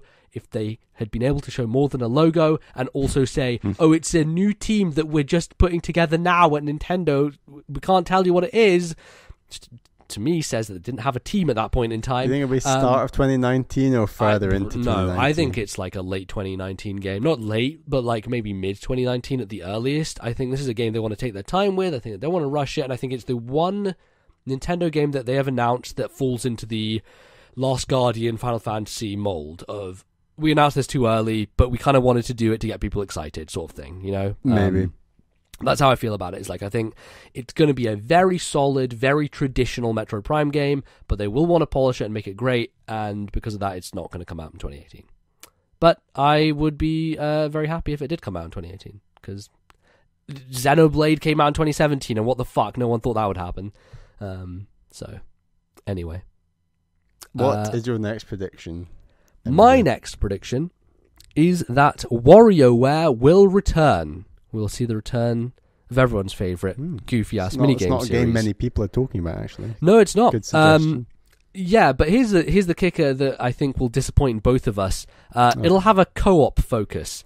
The Joy-Cons will be used in various multiplayer mini-games, and players will have to work together to get through the co-op campaign. Like, you're going to have to basically... Local only, I presume? Local only, of course, because Nintendo. And you're just going to have to use the Joy-Con in a bunch of goofy-ass, stupid ways that you're going to do these mini-games and shake them and put them together and make shapes and all this nonsense. And that will be the main marketing focus. The main marketing focus of this game will be, it's a co-op game, play it together, go through all the mini-games together. But it will crucially also have a single-player mode. It'll just be more maybe swept under the rug, and it won't be the focus of what they're talking about, because they've got to have one big bullet point for their marketing banner. It will be called WarioWare Split, and it will be announced in a direct and released in spring of 2018. Nice. That's soon. Yeah. It is soon. And I also think it's one of those games that you can announce and release in pretty quick succession, honestly. So if there is a direct, January 11th is rumoured, it's got to focus on that maybe. Yeah, it could come up. Yeah, definitely. Do you think that we're going to have a WarioWare on Switch, Bally? Do you think that's a possibility? Yes, I think that... I'm surprised that 1-2 Switch wasn't WarioWare. And I guess 1-2 Switch was trying to appeal to a wider... non-gaming audience, and WarioWare maybe doesn't in the same way, but I think that technology and the Joy-Cons and the way that you use the Joy-Cons, there's loads of cool things you can do with that, with the technology in those things, and right. You're right, it works best cooperatively, couch co-op, and WarioWare is a very good franchise that could focus on how the Joy-Cons operate. I think it's a good idea.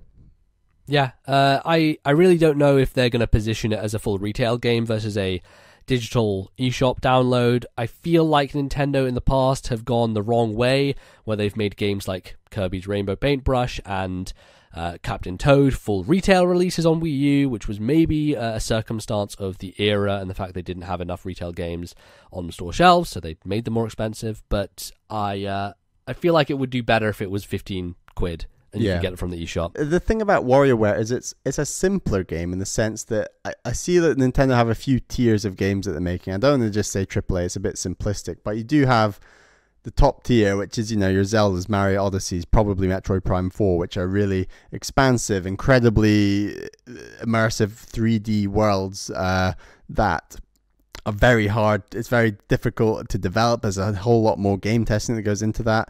That's one tier. You got that other tier that is 2D platformers normally, your Kirby's, your Yoshi's, potentially stuff like a 2D Mario, maybe even a 2D Donkey Kong. But then you've got this other tier of random stuff, there's other stuff that they do that definitely WarioWare would come into, that is definitely not as hard to develop as that top tier that we've been talking about, but ultimately it still can sell really well and it's a really great game. It could really work. Yeah, and they have cult followings and fan bases, and I think the WarioWare name has enough clout at this point that people will be excited about it coming back. So, there you go. WarioWare coming back. Heard it here first. This is maybe the most boring of my predictions, but I do think... Well, they've all been boring so far, Bally, so let's lighten the mood a bit. I think the third one is the third game...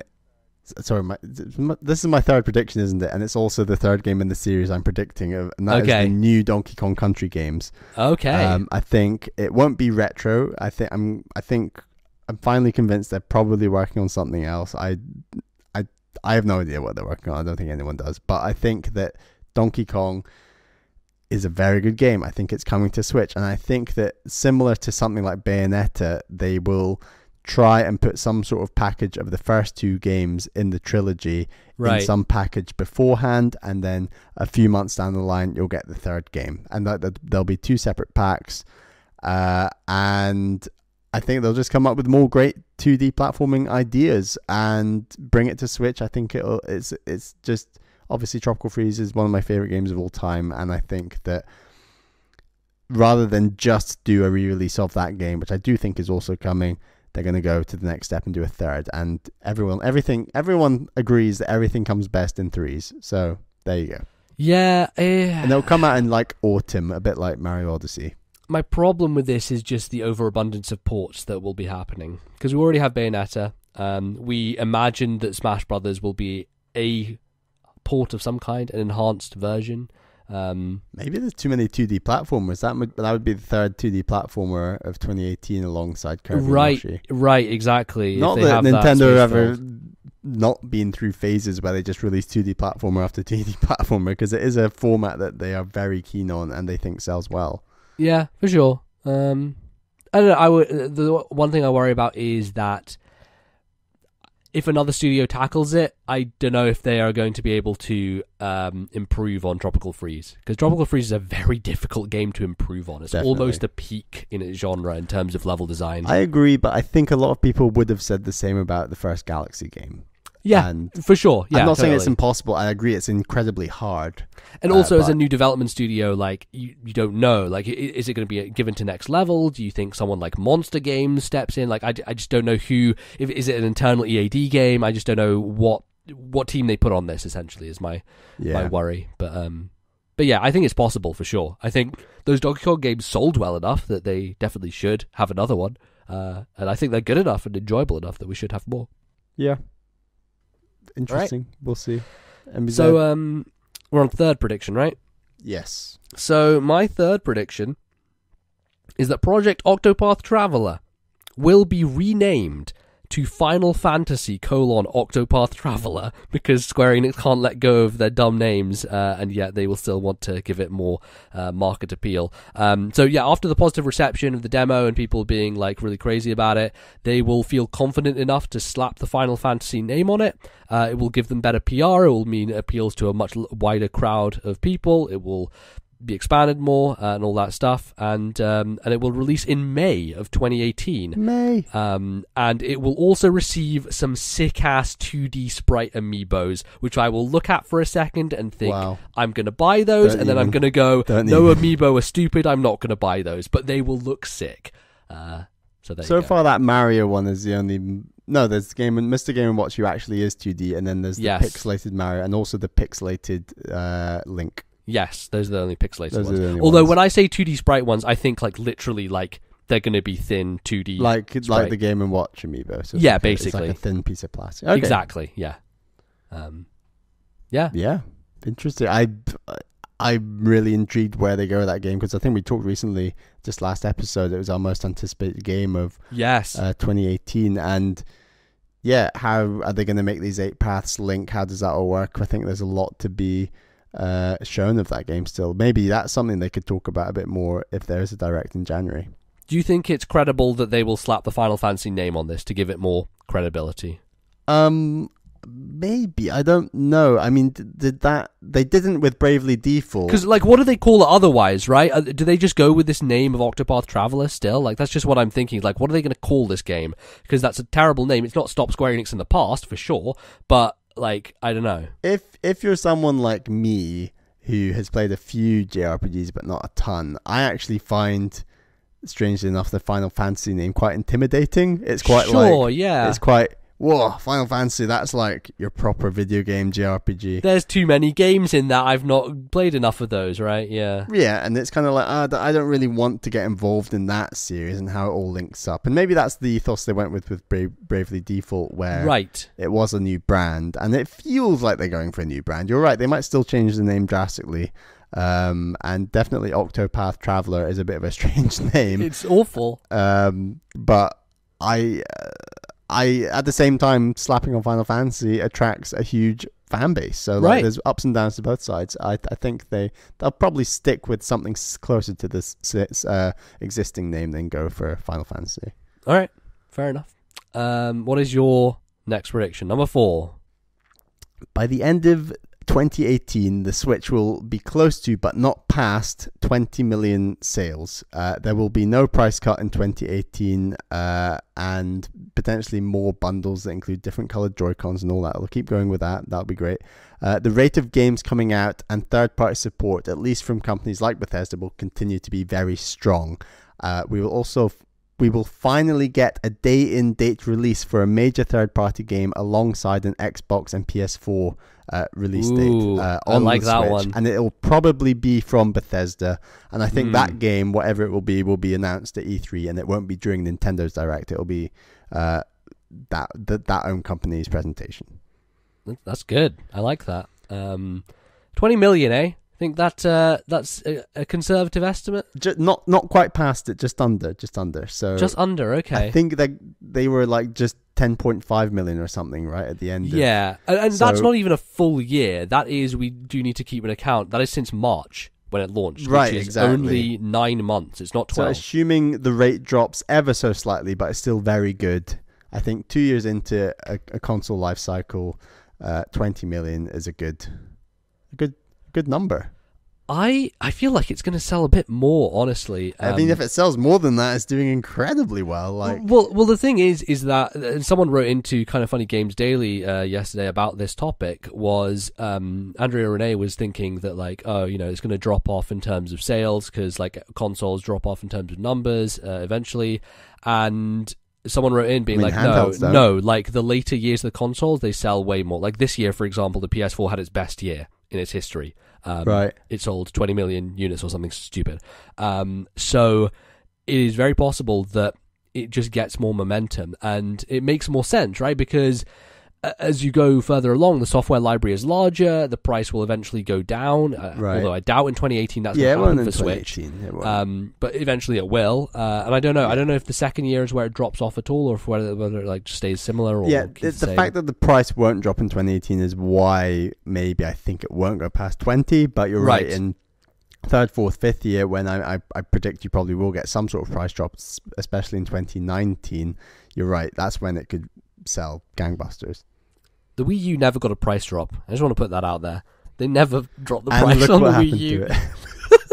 Just, I find that funny. That's so weird, isn't it? How can that thing not get a price drop? It's crazy, like, seeing how unsuccessful it was. Like, they pulled the plug on the 3DS's price pretty fast when they saw that thing was tanking. So, yeah, weird. So Bethesda then. I agree about Bethesda. One of my next prediction, maybe I should just go into it now, so maybe have a bigger discussion about it, is that Bethesda will continue its support for Switch, having seen the positive reception to Doom and Skyrim.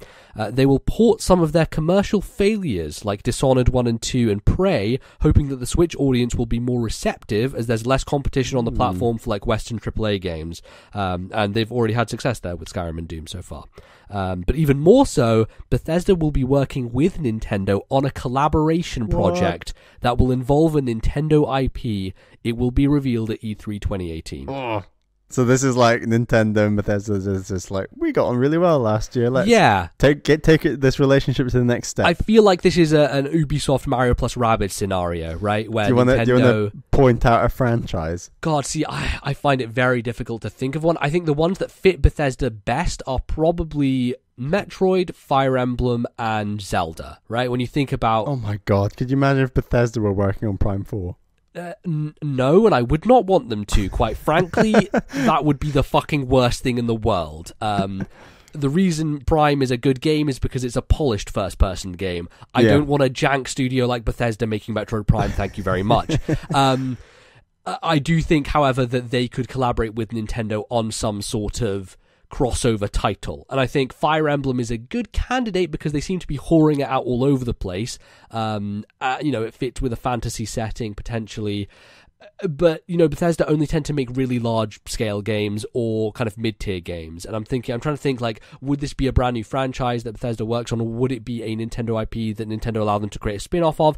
I don't know. That's why I'm being vague about it, but I do think that this company and Nintendo have, as EA once said, an unprecedented partnership, which never fucking came true because EA are liars and everyone hates them. I think this is an unprecedented partnership between Bethesda and Nintendo, and I think that there's going to be something coming from it, for sure. Very interesting. So there we go. That's our two sort of Bethesda-style predictions out there.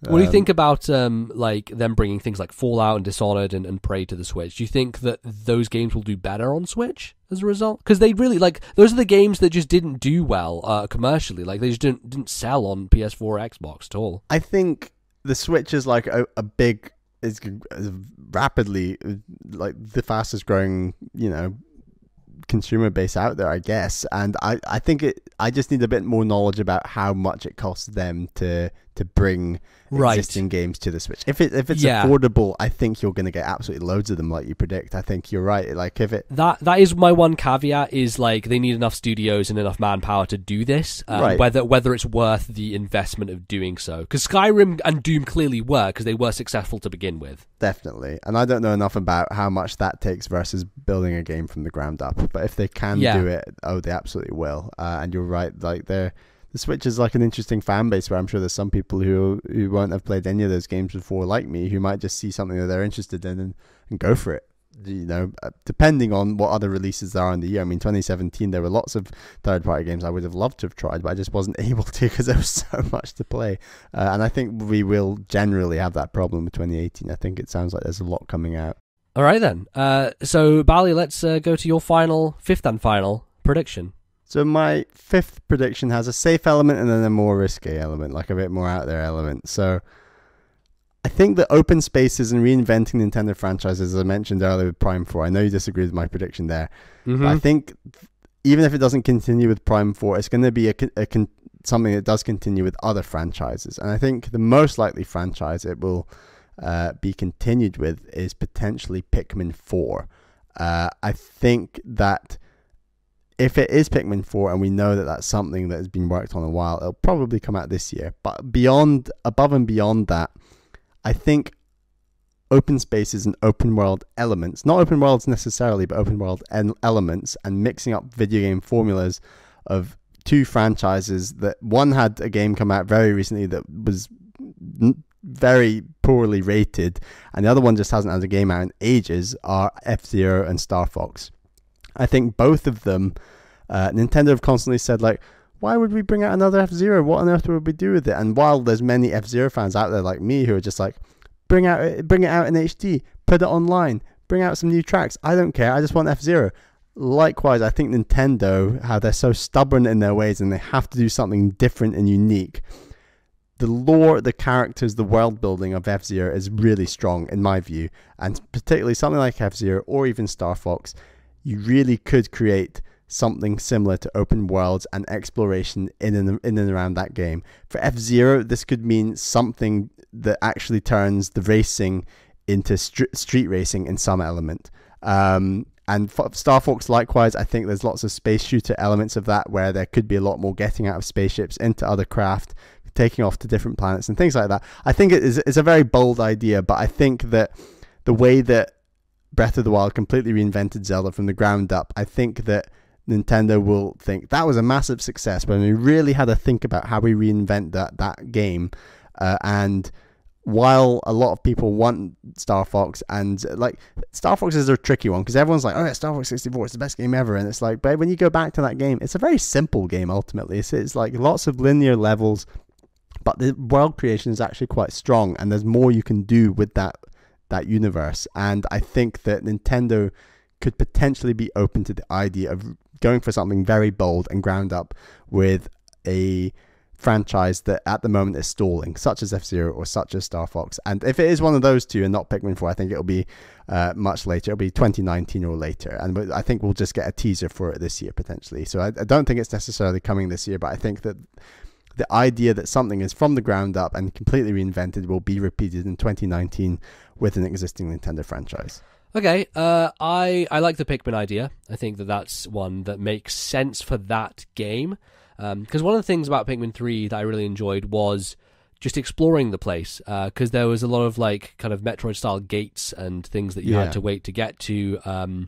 I think they could, by creating like a much larger like garden space or like park space even, like on that macro scale for the Pikmin would seem huge. Like it would just seem like this vast open place, but you could do some really creative things with like different areas of the park, like the sand pits and stuff like that. You could really expand it on a smart level. The one thing I would have the problem with is the day by day structure. I think they would have to rethink that in this sense, because like the whole idea of being exploring means you don't want to get taken out of that exploring element. So I think they'd have to maybe fundamentally change some design elements there, but I think it's a strong candidate for Nintendo to, you know, open world eyes in a sense. Star Fox I think is dead for like a good 10 years. I don't think perhaps like Zero just put a bullet in that corpse. It is just because Zero was essentially that game that they did try and reinvent a lot of elements of Star Fox, and it kind of backfired to most people in a drastic way. It was definitely like I really liked that game, but obviously my opinion wasn't a popular one. Like the stink that Star Fox Zero left on that franchise means Nintendo are going to just no one's going to greenlight a Star Fox project there for the foreseeable future. I just don't see it happening. And F-Zero, while it would be nice, I just don't think they have enough confidence in that name to put the development budget behind a game like that. Yeah, I think they'd rather go new IP potentially, but yeah. I don't know. It's just a really cool world. There's some really great characters. And yeah, totally. And it's the game in Nintendo's portfolio that most easily fits into an urban like GTA style setting. Right. You know, if you were to do one of those. Yeah. And everyone talks about like, oh, but how on earth could you dodge cars at such high speeds? It's like, actually, they stop the race. The roads are cleared, and they'd have a race on those roads. And there's ways around it where you can actually thematically think about it that it could potentially work. I agree. Maybe F-Zero is not something they'd feel so bold about, and they've been so weak in interviews about that franchise, like the one I just mentioned, where it was like, what would they? Hey, guess what? They're weak in interviews about franchises that don't actually sell, and they give bullshit arguments for why they don't make them. Like, that's Nintendo's stance the last however many years. It's like, oh, well, we really can't think of a way to make Advance Wars good. But we can't really think of a way to make F-Zero good. It's like, no, motherfucker, you just don't think those games sell, and guess what? They don't sell, or at least they didn't back then. And at the same time, there are exceptions to that rule, like Fire Emblem Awakening, where it's a franchise that doesn't sell amazing, and they just take it from the ground up and give it... Well, that wasn't reinventing the formula, that was just giving the formula a massive polish, to be honest. Yeah. It was also a game that they thought was going to be the last one in the series, and then it sold so well that now it's one of their biggest franchises again. And I just think that could happen to any Nintendo franchise. Like, that was such a stroke of luck to in some ways, that... Even dead franchises in some aspects, like F-Zero, like Star Fox, you never know when they just be like, right, we're taking that, we're going to do this to it, and we'll see what happens. So I just think that there is going to be something unexpected in that sense of them taking something and going for it. Out of the three of them, I think the idea I like the most is F-Zero, but I think that the most likely, like you said, is Pikmin. We'll see. Yeah, I do like that idea that, hey, Nintendo can just take a franchise and make it big, because... I mean, look what Sakurai did with Kid Icarus Uprising. Like, that's a franchise that had been dead for years, and then he just took it and did whatever. That's kind of maybe a Sakurai thing, because, like, Sakurai gets what he wants, because he makes, like, the best Nintendo franchise that sells incredibly well. So that's maybe a one-off instance. If Sakurai were to say, hey, let me use F-Zero and make this weird game that I want to make, I think Nintendo would probably let him do that. And I think it would be a success off the back of not only Sakurai's name, but like him doing something crazy with it. So yeah, there's a potential for that happening. MBZ, what is your final prediction for 2018? So my final prediction is maybe a little more out there, although I don't know how out there it is. Is it Balloon Fight again? No, it's not. It's kind of in a... not really. It's not really similar at all. My prediction is that we will see the announcement of The Legend of Zelda Redux. This will be based on the prototype that they created for Breath of the Wild, where they had Zelda 1 running with all these physics systems going on and all this shit. It will be largely the same game as Zelda 1, the same world, I should say, world map, but it's going to be updated with new puzzle elements to create more interesting dungeons. They're going to have to rework a lot of like kind of that stuff, like the bosses and the dungeon stuff, but it's going to be a much better playing, much smoother, much more interesting take on Zelda 1, using a lot of these kind of elements that they had designed for Breath of the Wild. And that'll be on 3DS. Oh god, you know what? That's fucked up at Nintendo enough to where I might just say yes, it's going to be on 3DS. It's the last hurrah of the 3DS. Oh my god, Bally, see, like, that hurts so much, but you are so right. You are so right. Like, agonizingly so. No, I was going to say Nintendo Switch, but fuck it, that is going to be on 3DS, because of course it is. Oh my god. I think that like people responded very positively when they did that talk about Zelda, and they're like, hey, do Zelda Maker and do this. I think Nintendo are not going to do Zelda Maker. I think they'll still think of this as a smart thing to put out there, much like Mario Maker was kind of a result of their internal development tools, because they kind of got them to a point where it was almost like Mario Maker, and they're like, hey, how about we make this into a game. I feel like the same may apply to that Zelda tech demo thing. And it will be the first time we actually get something from a Zelda tech demo, because all the others have just done nothing. Just died. Yeah. Well, that was some interesting predictions. Absolutely. Shall we move on to some listener predictions? We got lots of emails in, lots of statements on our Discord. Why don't I lead off with a couple? Yeah, go ahead. So it's from Robert Gagnon, or Sir Redrock, who's from the internet. So some predictions for 2018.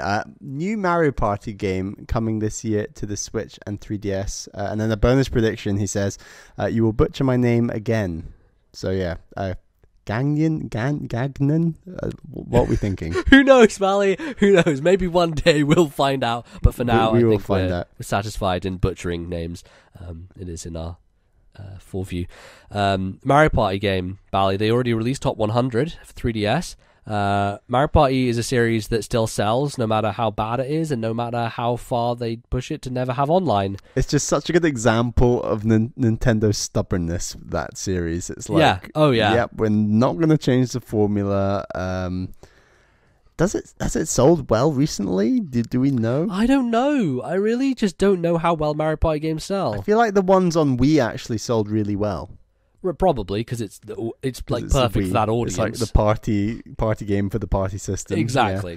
I think there'll be one probably announced this year and probably comes out this year because they fucking shit out Mario Party games. You know, like it's not like one of those series that has a huge development budget and takes years and years to make. Like Nintendo coughs and a Mario Party game is made most of the time. So I see it very much happening on Switch. Will it have online? No. Because, like, come on, this is Nintendo. Of course not. No, it's not happening. Because then it wouldn't be called Mario Party, it'd be called something else. Exactly. All right, so our next prediction comes from Max from Massachusetts.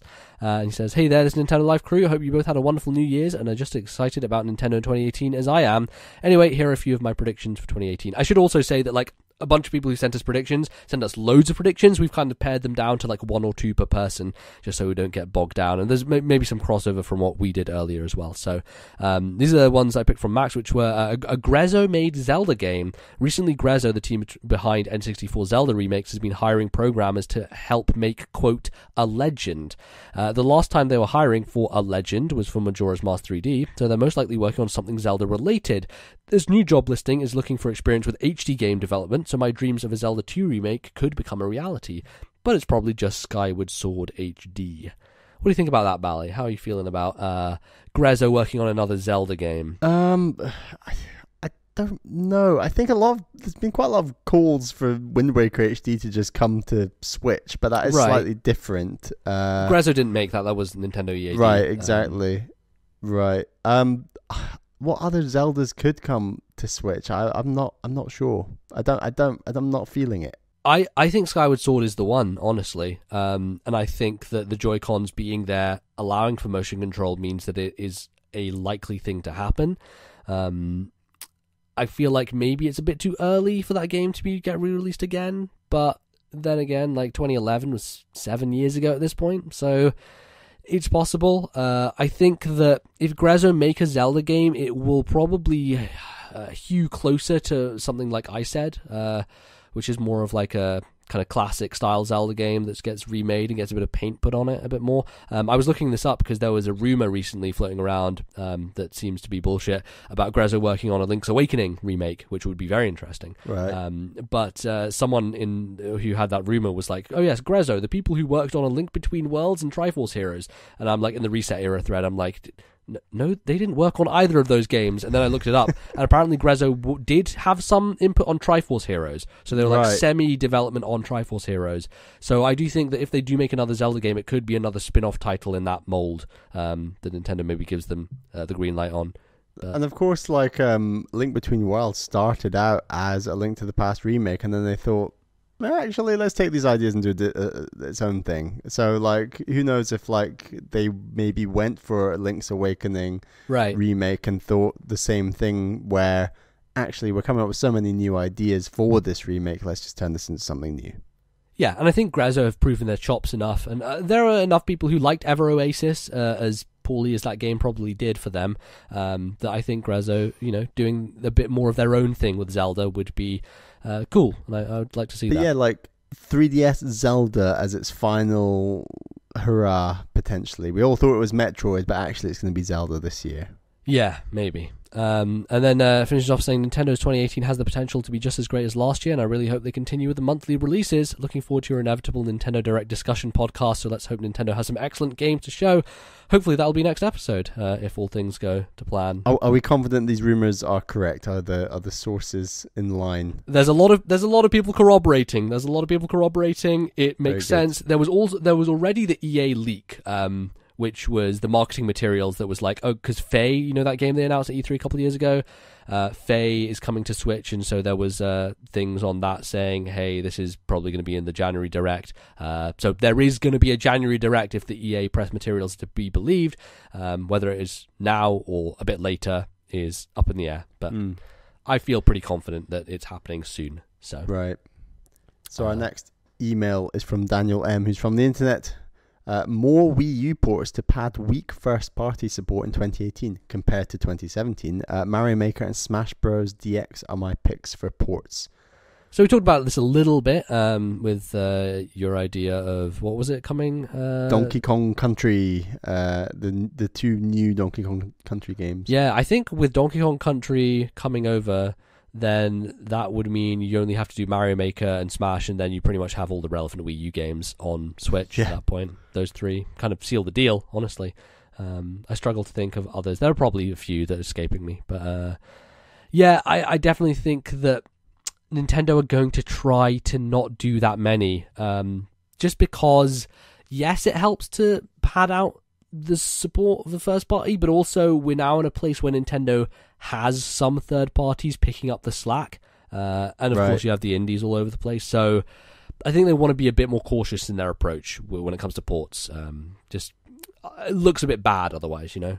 So yeah, I agree. I think that the Wii U was like a bit crazy for ports, and then there were some like 3DS ports from Wii U, and it was a bit weird, and it was like, now we've got the Switch and it's got crazy amounts of support compared to what Wii U did and 3DS does, and it's like there's not really the same need for all those ports. Absolutely, Bayonetta 1 and 2 fine. Like there's some experiences that Nintendo just think this game was so good, and we think that there's this new wider audience who are picking up a Switch that can experience something that a previously smaller audience couldn't experience. Fine.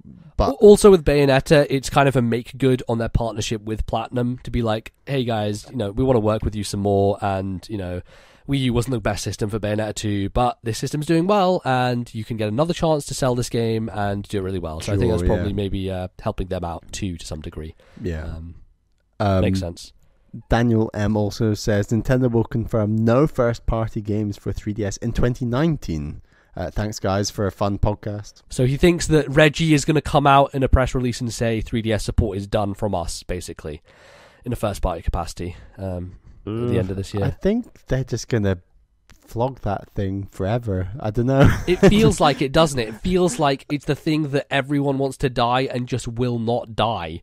It's just not going to. And maybe like a big Zelda release this year that's unexpected, or I don't even know, maybe like some other 2D Marios. I don't know. I just feel like there'll be something. I think until they see significant drop off in sales to the point where even people who are big fans are not going back to the system to buy a new spin-off Zelda, for example.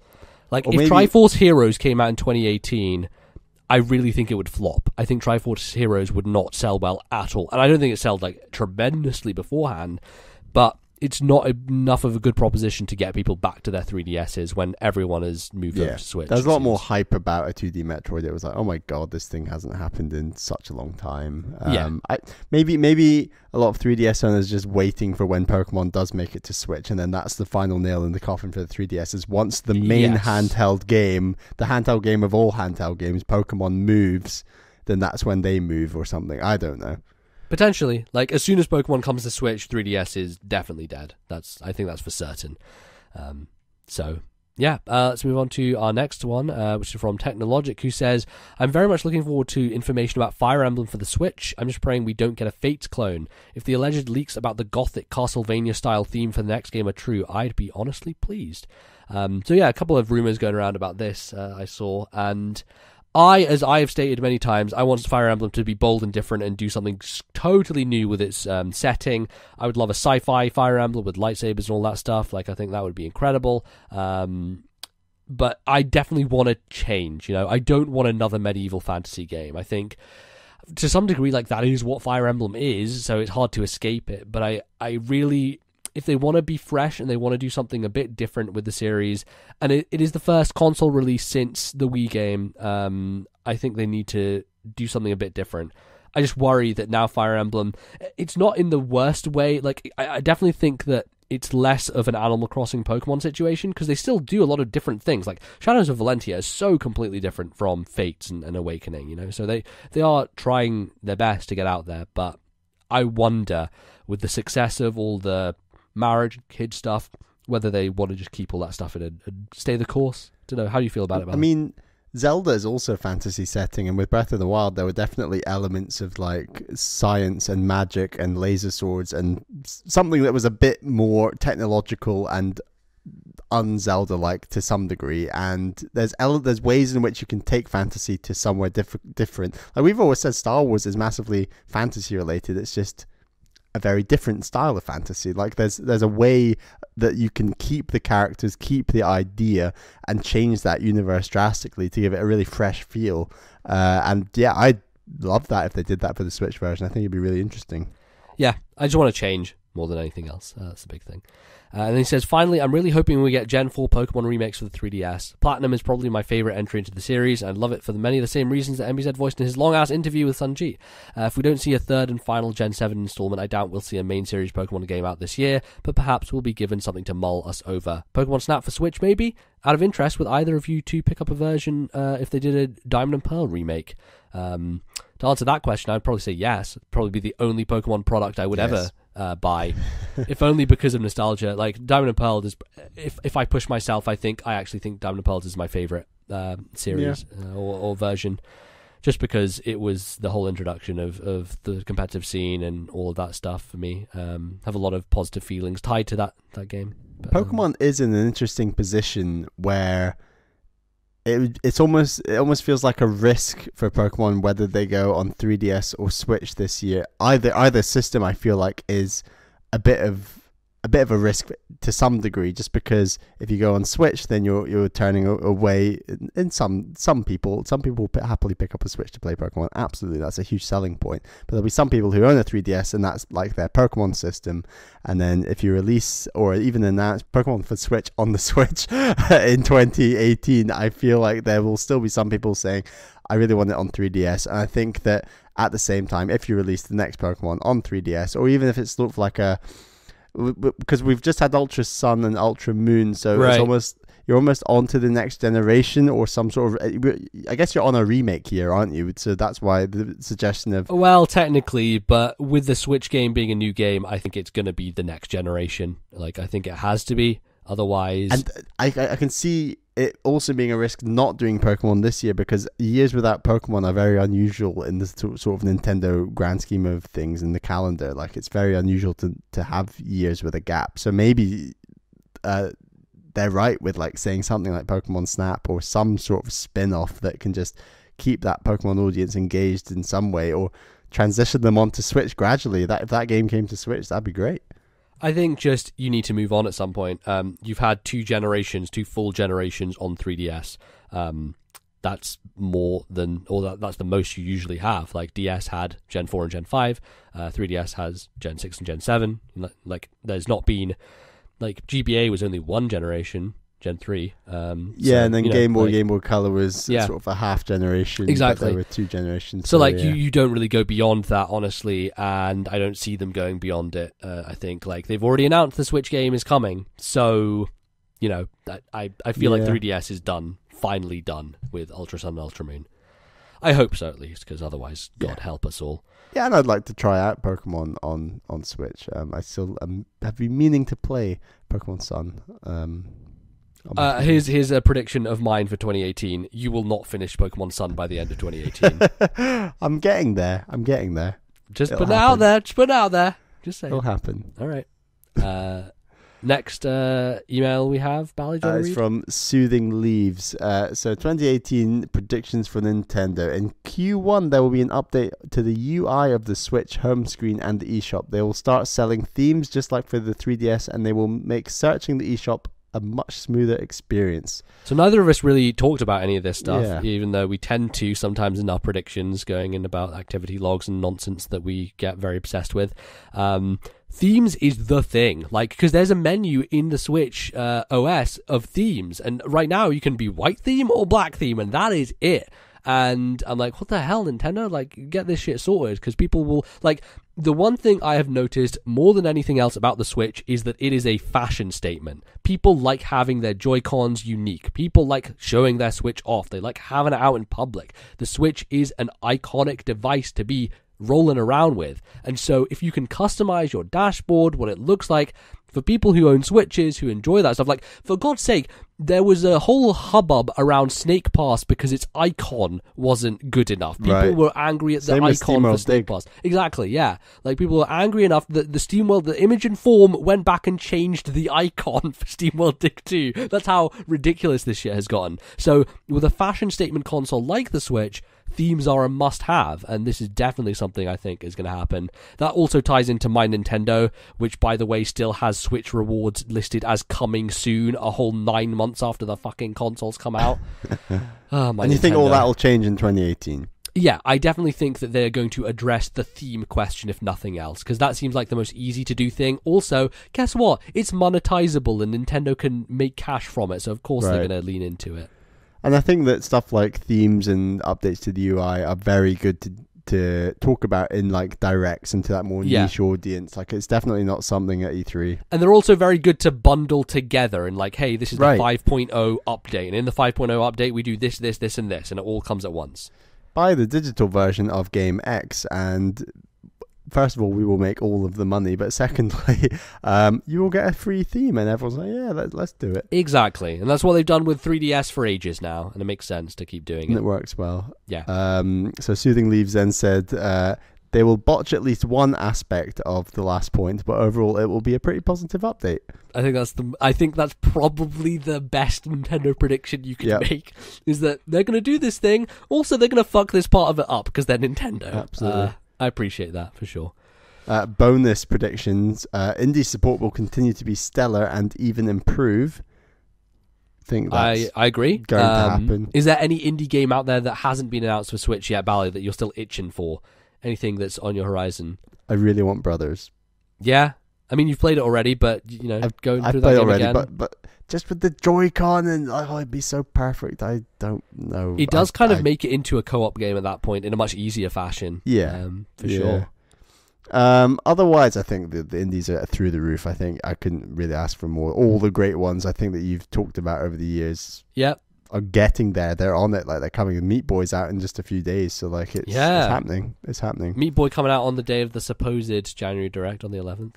Right. We'll see if that happens. Second bonus, and we've not mentioned this at all this episode. No. Overwatch will come to Switch, and it will sell more than expected, but not great. I disagree. I think if Overwatch comes to Switch, it will sell like gangbusters. Overwatch is such a Nintendo game in the sense that it is a polished, colourful, bright game. It appealed to all my Nintendo sensibilities, and I think it will appeal to a Nintendo audience strongly. I think there's a huge crossover between like people who like Splatoon and people who like Overwatch. And that's almost like a reason why it might not come to the system, is Nintendo are like, well, yeah, maybe.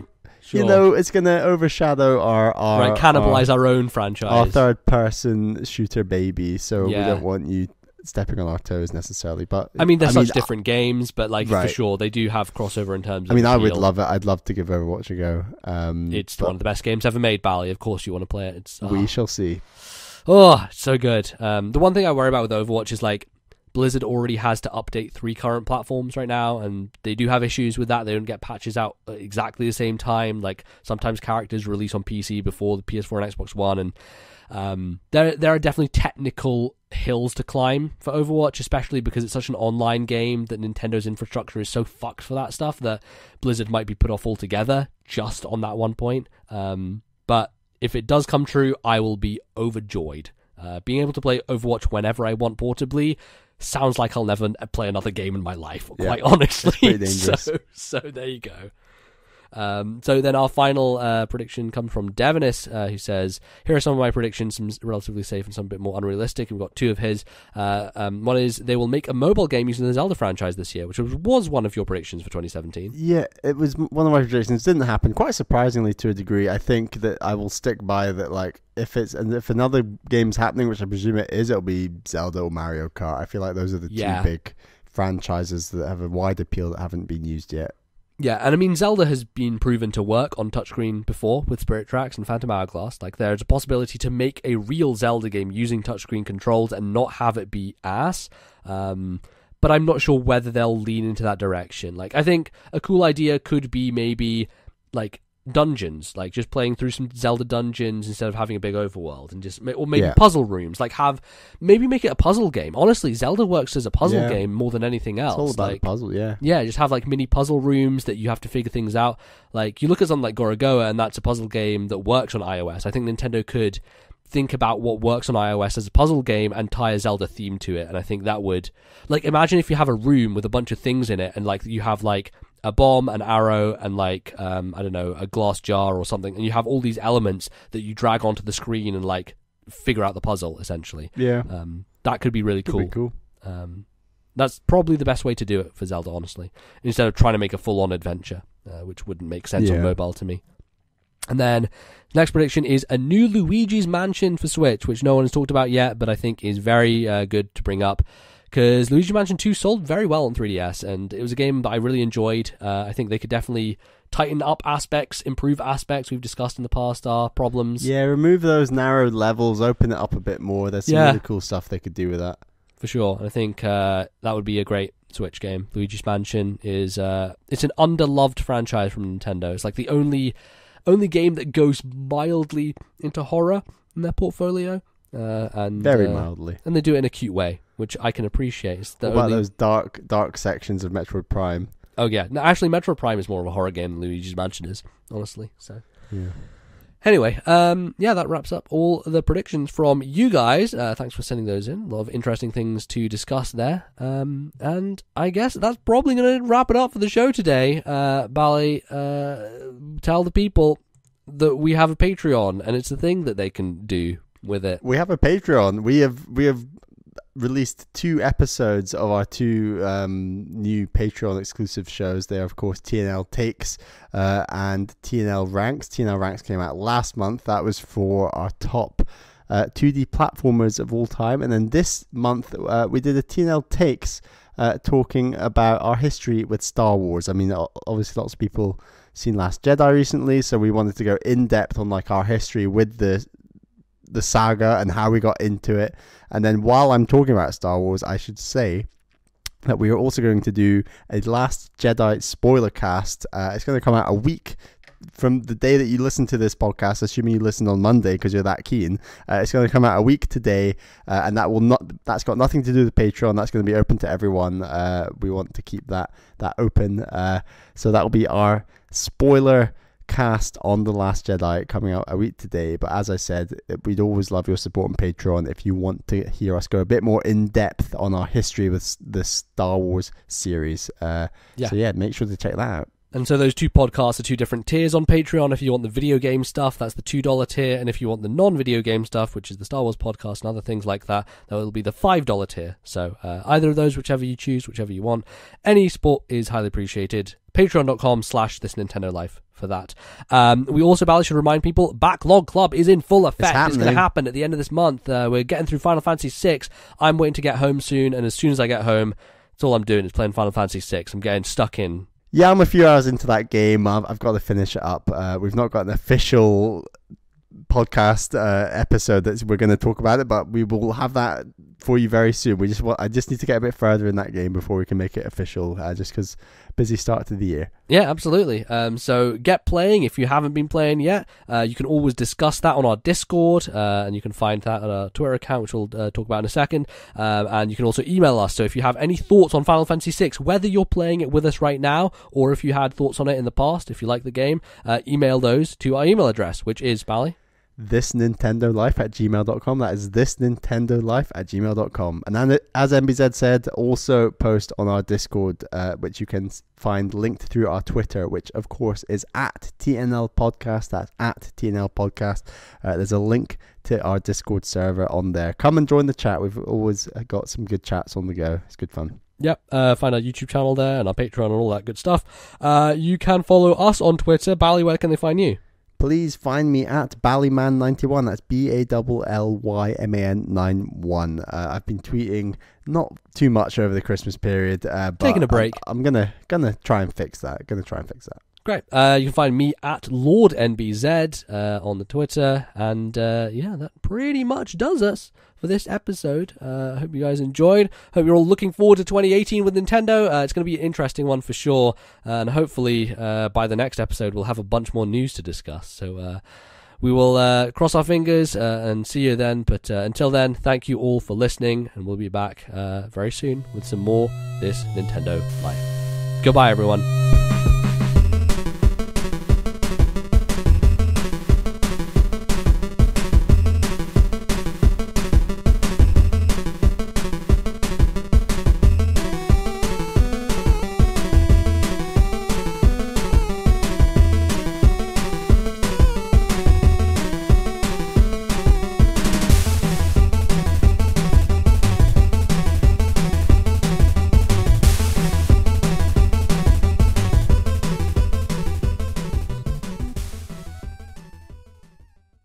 The musical interlude used on today's show was Peaceful Village from Dragon Warrior 1 and 2, copyright Square Enix 1999.